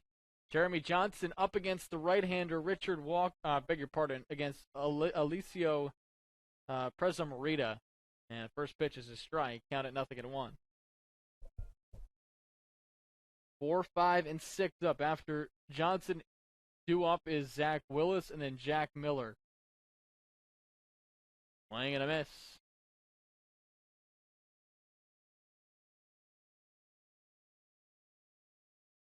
Count it 0-2 as UMass Boston looks to secure another victory. Pick up 2 here against Castleton University. 0-2. Breaking ball. Called for strike 3 on the outside corner. 1 out. The Presamarita has actually struck out 3 through an inning and a third. 1 gone. And in steps Zach Willis.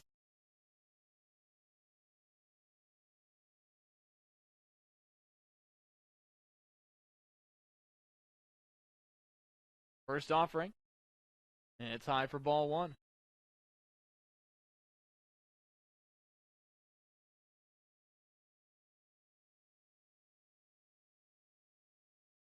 One and 0 the count. The right-hander comes home. And it's outside. Now it's 2-0. Adam Newton started the game, struck out in his first two at-bats, but Willis has reached base in each of his first two at-bats, and both of those coming via walks. The 2-0. Low and in, count at 3-0.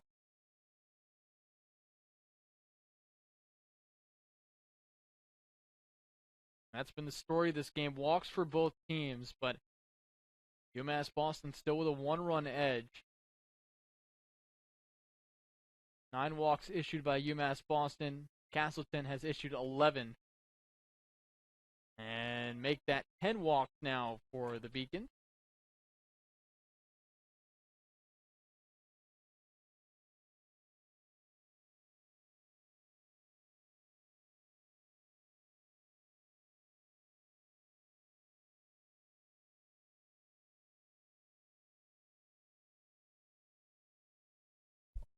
So in steps Jack Miller on the right-handed side. He struck out twice today. Been hit by a pitch. He's also flat out to left.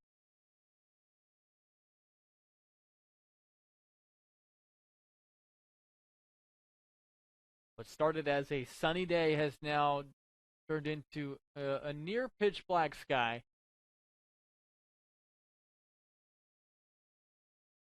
Pretty much all smiles, though, for UMass Boston with the way they won Game 1 and now leading here in Game 2. They'll have 5 more outs to get as that one misses low and away, and now Pressa Morita struggling to find his own.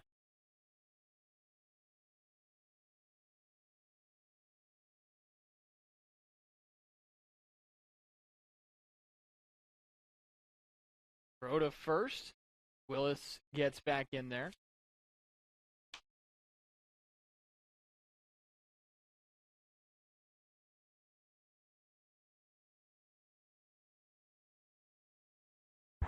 Willis has not attempted a stolen base this season. And a snap throw to first. Not in time.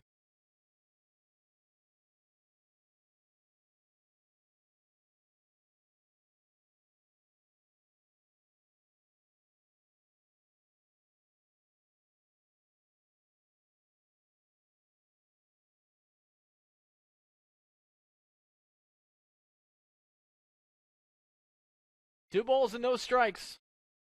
Swing and a miss. Count it 2-1.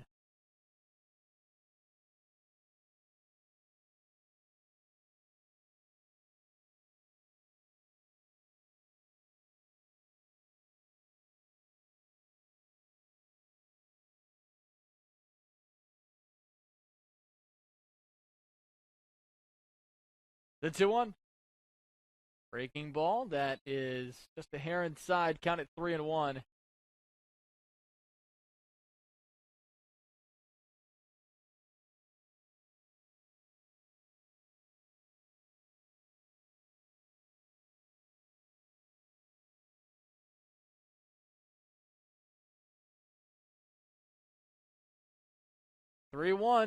On the inside corner for a strike. A late strike call, and the count is run full at 3-2. Now we'll see if Willis breaks from first base on the pitch.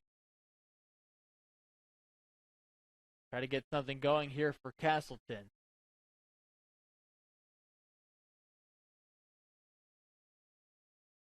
The 3-2. Breaking ball lined into left field. That's a base hit. Willis takes a turnaround second, and then he pumps the brakes as the throw comes in from Q, but it's 2 on with 1 out. And Castleton has something cooking here in the top of the 8th inning, trying to, at the very least, tie it in this frame. And it appears there will be a pinch runner.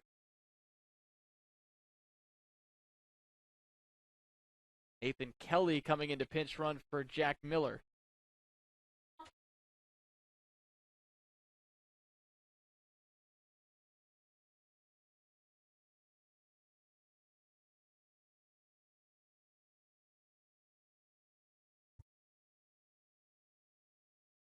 So first and second, one out. Here's Johnny McCormick. He is 1 for 2. He's also walked and been hit by a pitch.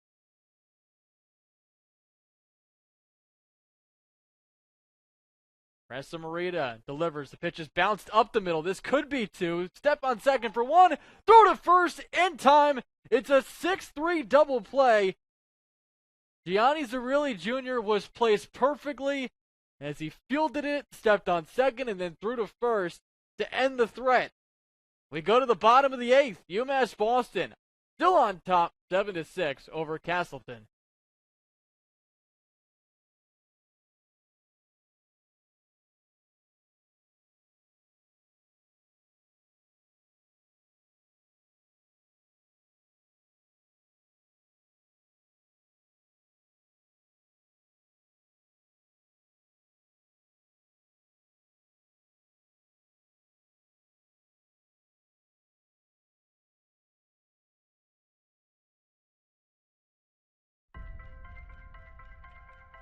I'm a Division III student athlete, and I know how powerful words can be. The term gay doesn't mean stupid, lame, or less than. So I pledge to speak up if I hear the term gay used in a derogatory way or any other homophobic terms. If you can play in Division III. I'm a Division III student athlete, and my teammates unconditionally accepted me as part of their family. So now I pledge to do the same for others. If you can play in Division III.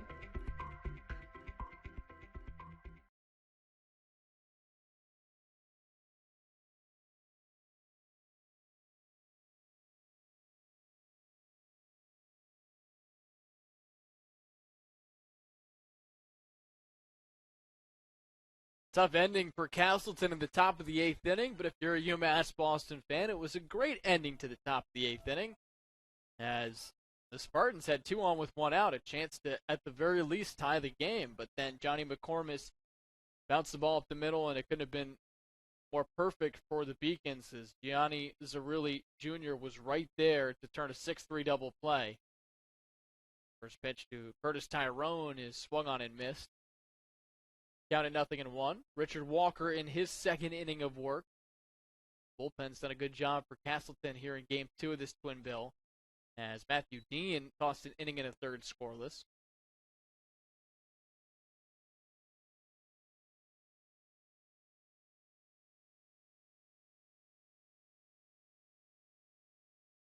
Still 3 outs to get, though, for UMass Boston. Against the team that has shown some fight here in this doubleheader, even though they've only had the lead for a half inning. Games have been close. 2 pitch outside, count it 1-2.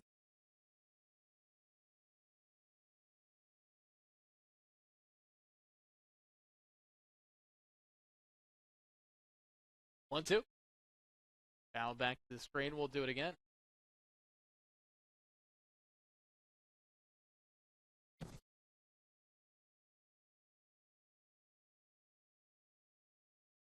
Gotten a little bit past the dinner time, but if you're eating a late dinner, we hope you're enjoying it.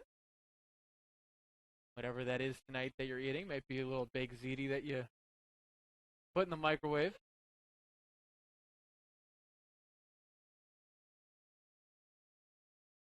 If you went out to get dinner, brought it back, wanted to watch some baseball, and we thank you for joining us. 1-2. Swing and a foul tip. That goes in and out of the glove.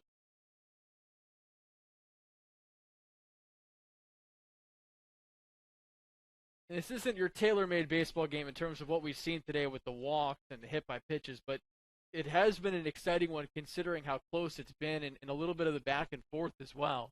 1-2. Bounce foul behind home plate.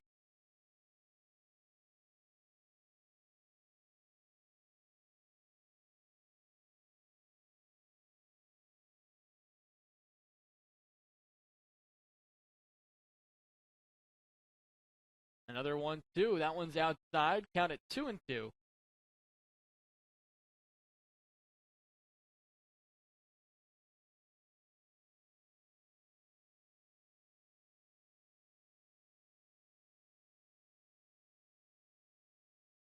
Another 2-2. Outside, the count is run full now. 3 balls and 2 strikes.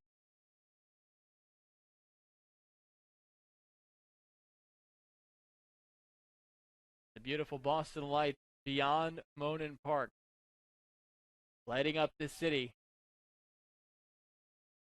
A lot of good baseball in this city. UMass Boston, of course, a huge part of that with what the program has done over the years, coming off a great season in 2019, making the College World Series, losing a lot of those players, though, but they've shown today that they have some pieces that can help them make a deep run.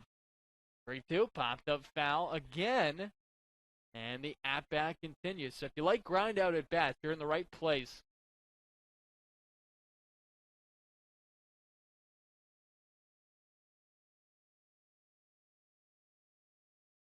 Another 3-2. It's outside for ball 4. That's walk number 12.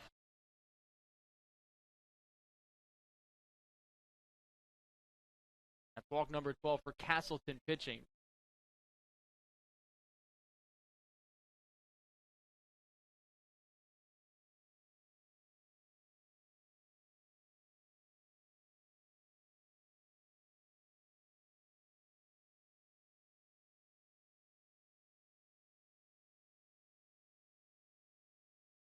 And there will be a pinch runner for UMass Boston. It's Luke Levitt.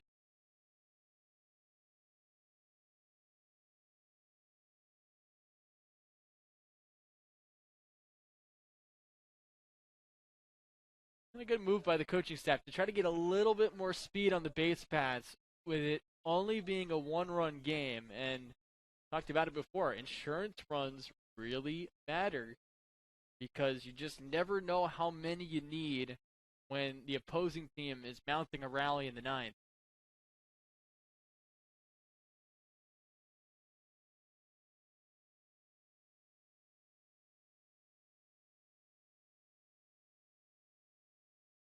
One on, nobody out, throw to first, and Levitt dives back in safely.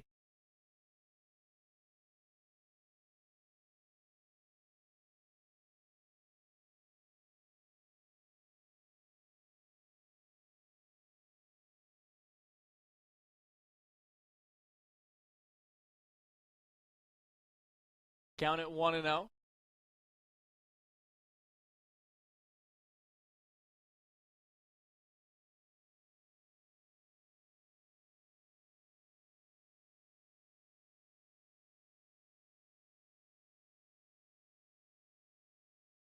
Another one out of the zone here from Richard Walker.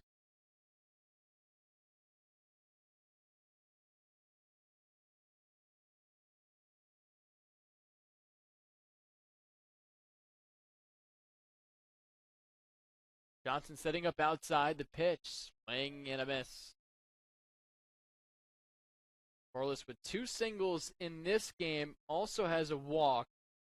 The only time he got out was on a ground out to second base in the 3rd inning, but it was a productive out. It actually brought home a run.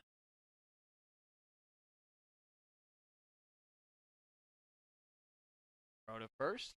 The whole bench shouting back, and Levitt listens and dives back in. The transfer from Siena in Corliss, he has had an impressive day at the plate. 3 hits in game 1 to add on to his good performance in this one. Now he's worked the count at 3-1.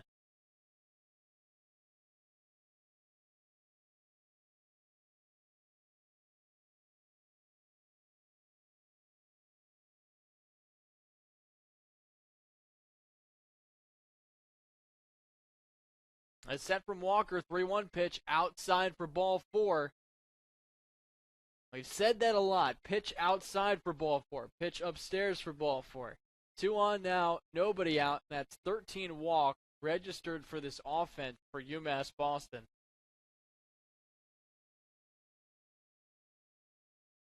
And in steps Steve Brookwell, right-handed batter.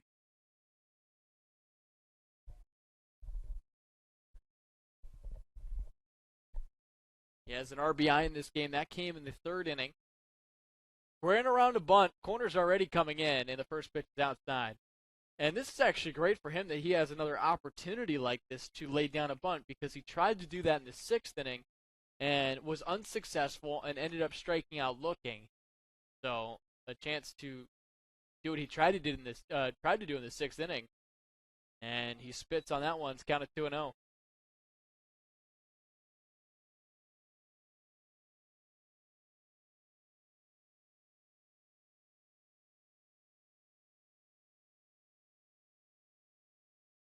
First baseman Keegan rushing in. The bunt laid down foul. Third base side, it's now a 2-1 count.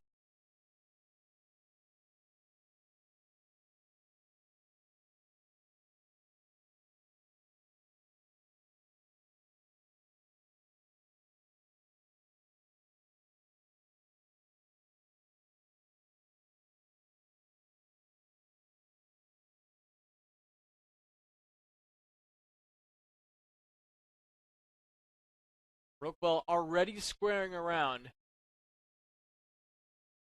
It's popped up, but it bounces right in front of the plate. The throw to third pulls Cardenas off the bag, and everybody's safe.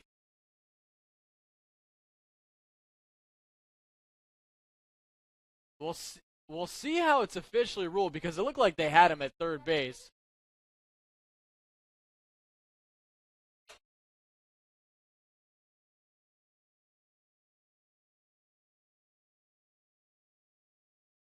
And it looks like it's going to be an error on Johnson.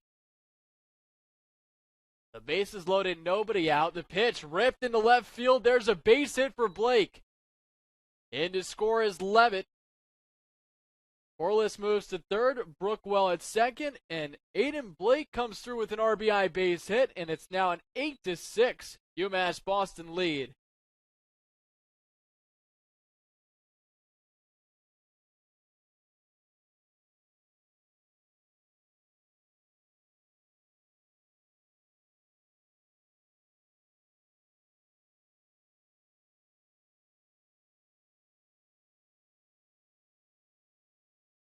Michael Como.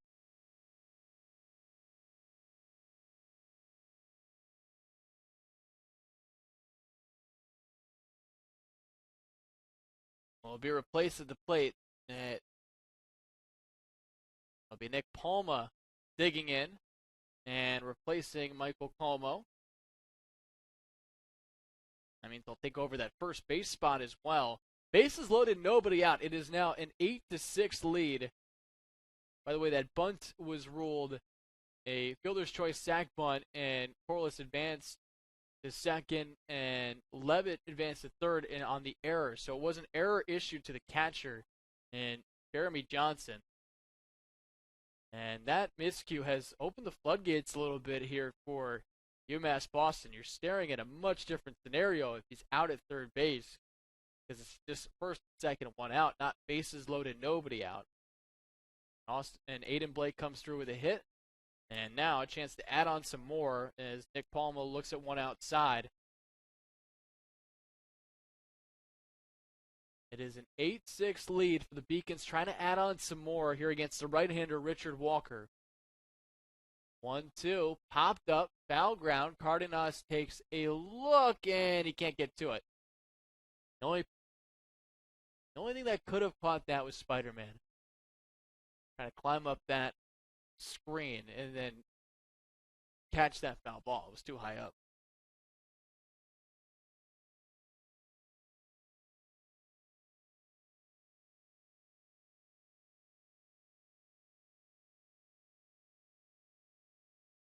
Another one outside, count it 2-2. So a good at bat here from Palma.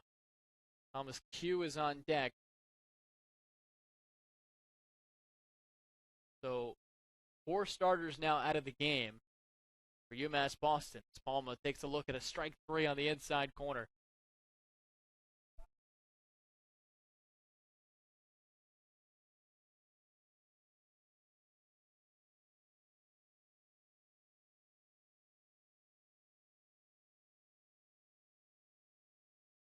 Thomas Q digs in right-handed side. First pitch is low for ball 1.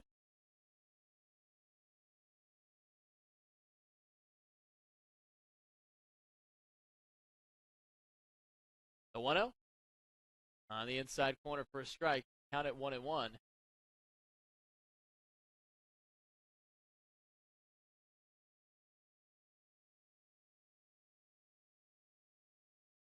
Bit of breaking ball there. Now 1-2 strike count. So it is Corliss at third, Brookwell at second, and Hayden Blake at first.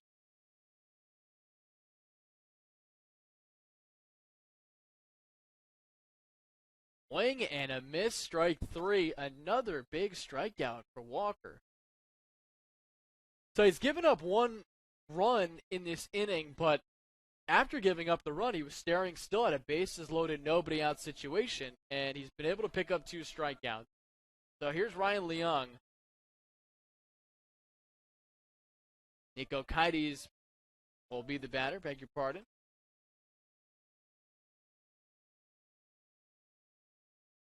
Third batter in the 9 spot now.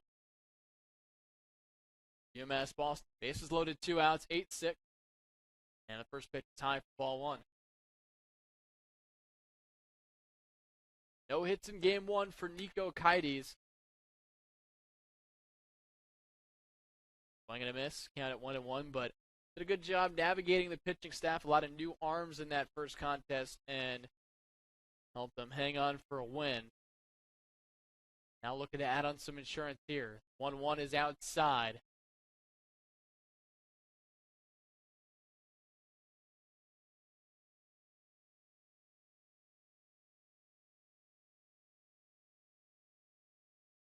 Swing and a miss. That one was possibly out of the zone, and the count now is at 2-2.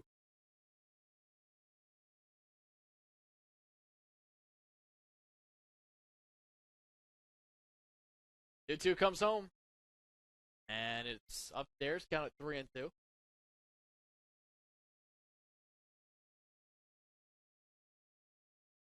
The runners are going to go on the next pitch. Bases loaded, 2 outs. 3-2 strike count. Here it comes.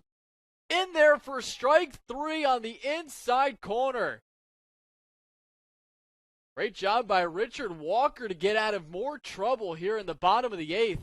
As he picks up 3 strikeouts with the bases loaded. We go to the 9th. UMass Boston leading 8-6. Back after this on the LEC Network.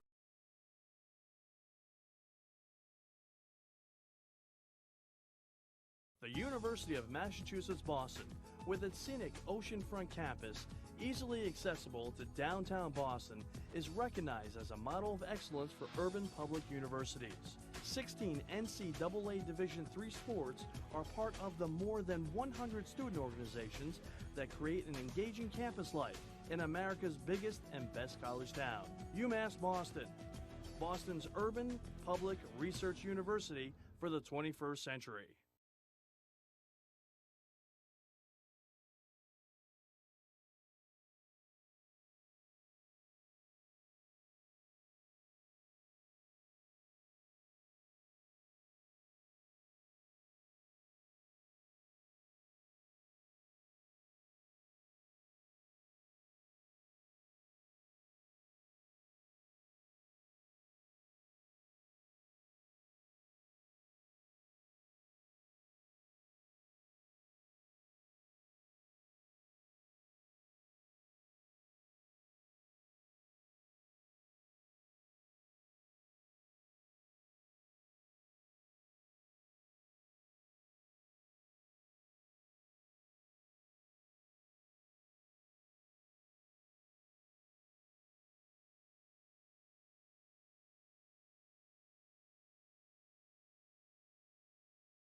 Top of the 9th inning, UMass Boston ahead by a score of 8-6.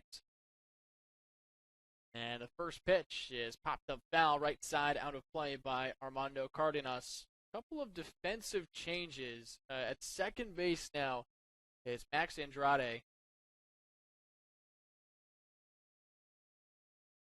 And Nick Coleman now at first after pinch hitting in the bottom of the 8th inning for Mike Como. And are they going to say here? They're going to give him first base as another batter has been hit. That is now 10 hit batters through 17 innings. 17 plus innings. It is remarkable the rate in which this team gets hit by pitches.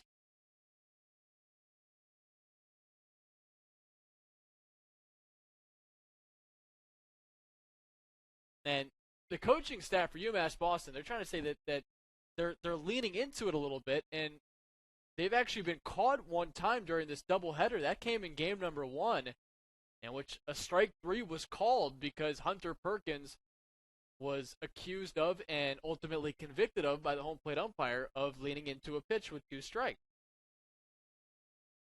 But that's the second time Cardenas has been hit in this game.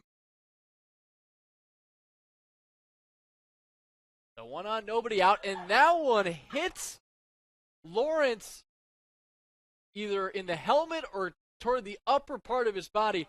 But that is now the 11th hit batter in this doubleheader against Castleton.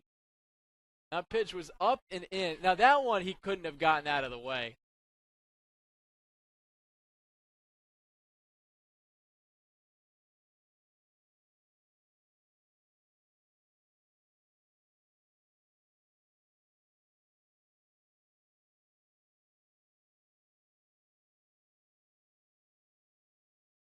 So it's 2 on, nobody out. And the same pitcher's on the mound, by the way, for UMass Boston. Alessio Presamarita trying to wrap up this game. But now he's hit 2 batters, and that's 6 now in the game for UMass Boston pitching, and that is not really all they're doing. Hunter Perkins now steps in. And time is called. But a lot of hooting and hollering from both sides right now.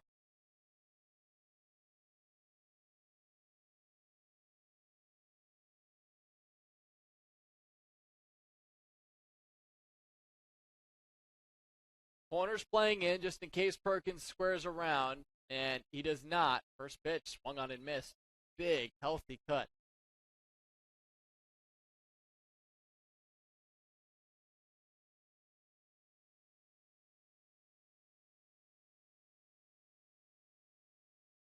It's not the runner at second that means anything. It's the runner at first right now. And you look at the current situation and you think about the bottom of the 8th inning, it would have been nice for UMass Boston to add on a little bit more, but they did get 1. At least make it a 2-run lead rather than a 1-run lead.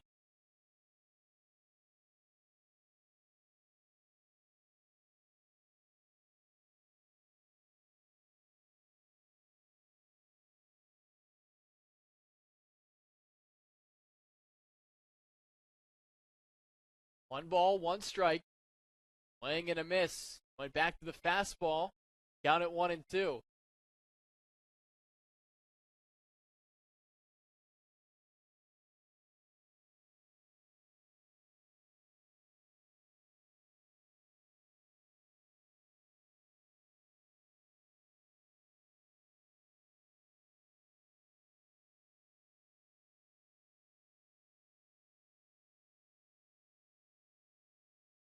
The 1-2. Swing and a miss, strike 3. Perkins slams down his bat a couple times after chasing one out of the zone. 1 gone here in the top of the 9th inning.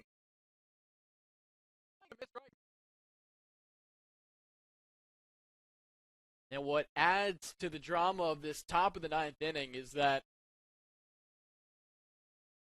Reza Morita is facing some of the best bats in this Castleton lineup. He just retired Perkins, who had 2 doubles prior to that last at bat. And then now he's got to face Reese DeCastro, who has a double in this game.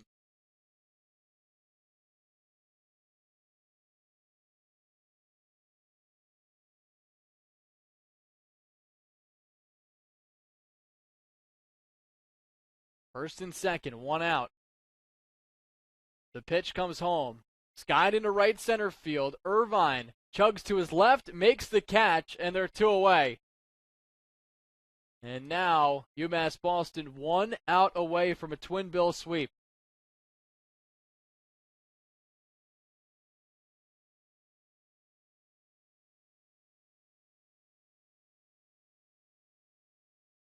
And now they'll have to deal with Evan Keegan.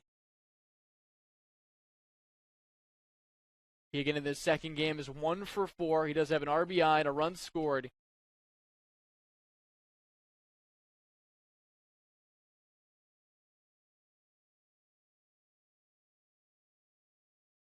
His on-base streak now up to 13 games. Bounced up the middle and through for a base hit. Cardenas comes in to score.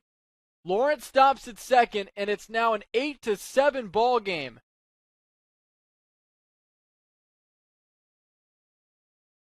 The hit streak for Evan Keegan actually came to an end in the first game of this twin bill. It was at 11 games before that. So he goes 0 for in game 1, but comes up with 2 hits, gets on base 3 times here in game 2, and he has extended this contest. It's now 8-7, and that insurance run for UMass Boston in the bottom of the 8th inning, a huge one. Still up by 1, Pressa Morita still on the hill trying to lock this thing down, and in steps Jeremy Johnson. No hits today, 0 for 3. He does have 2 walks. And the first offering is low and away for ball 1.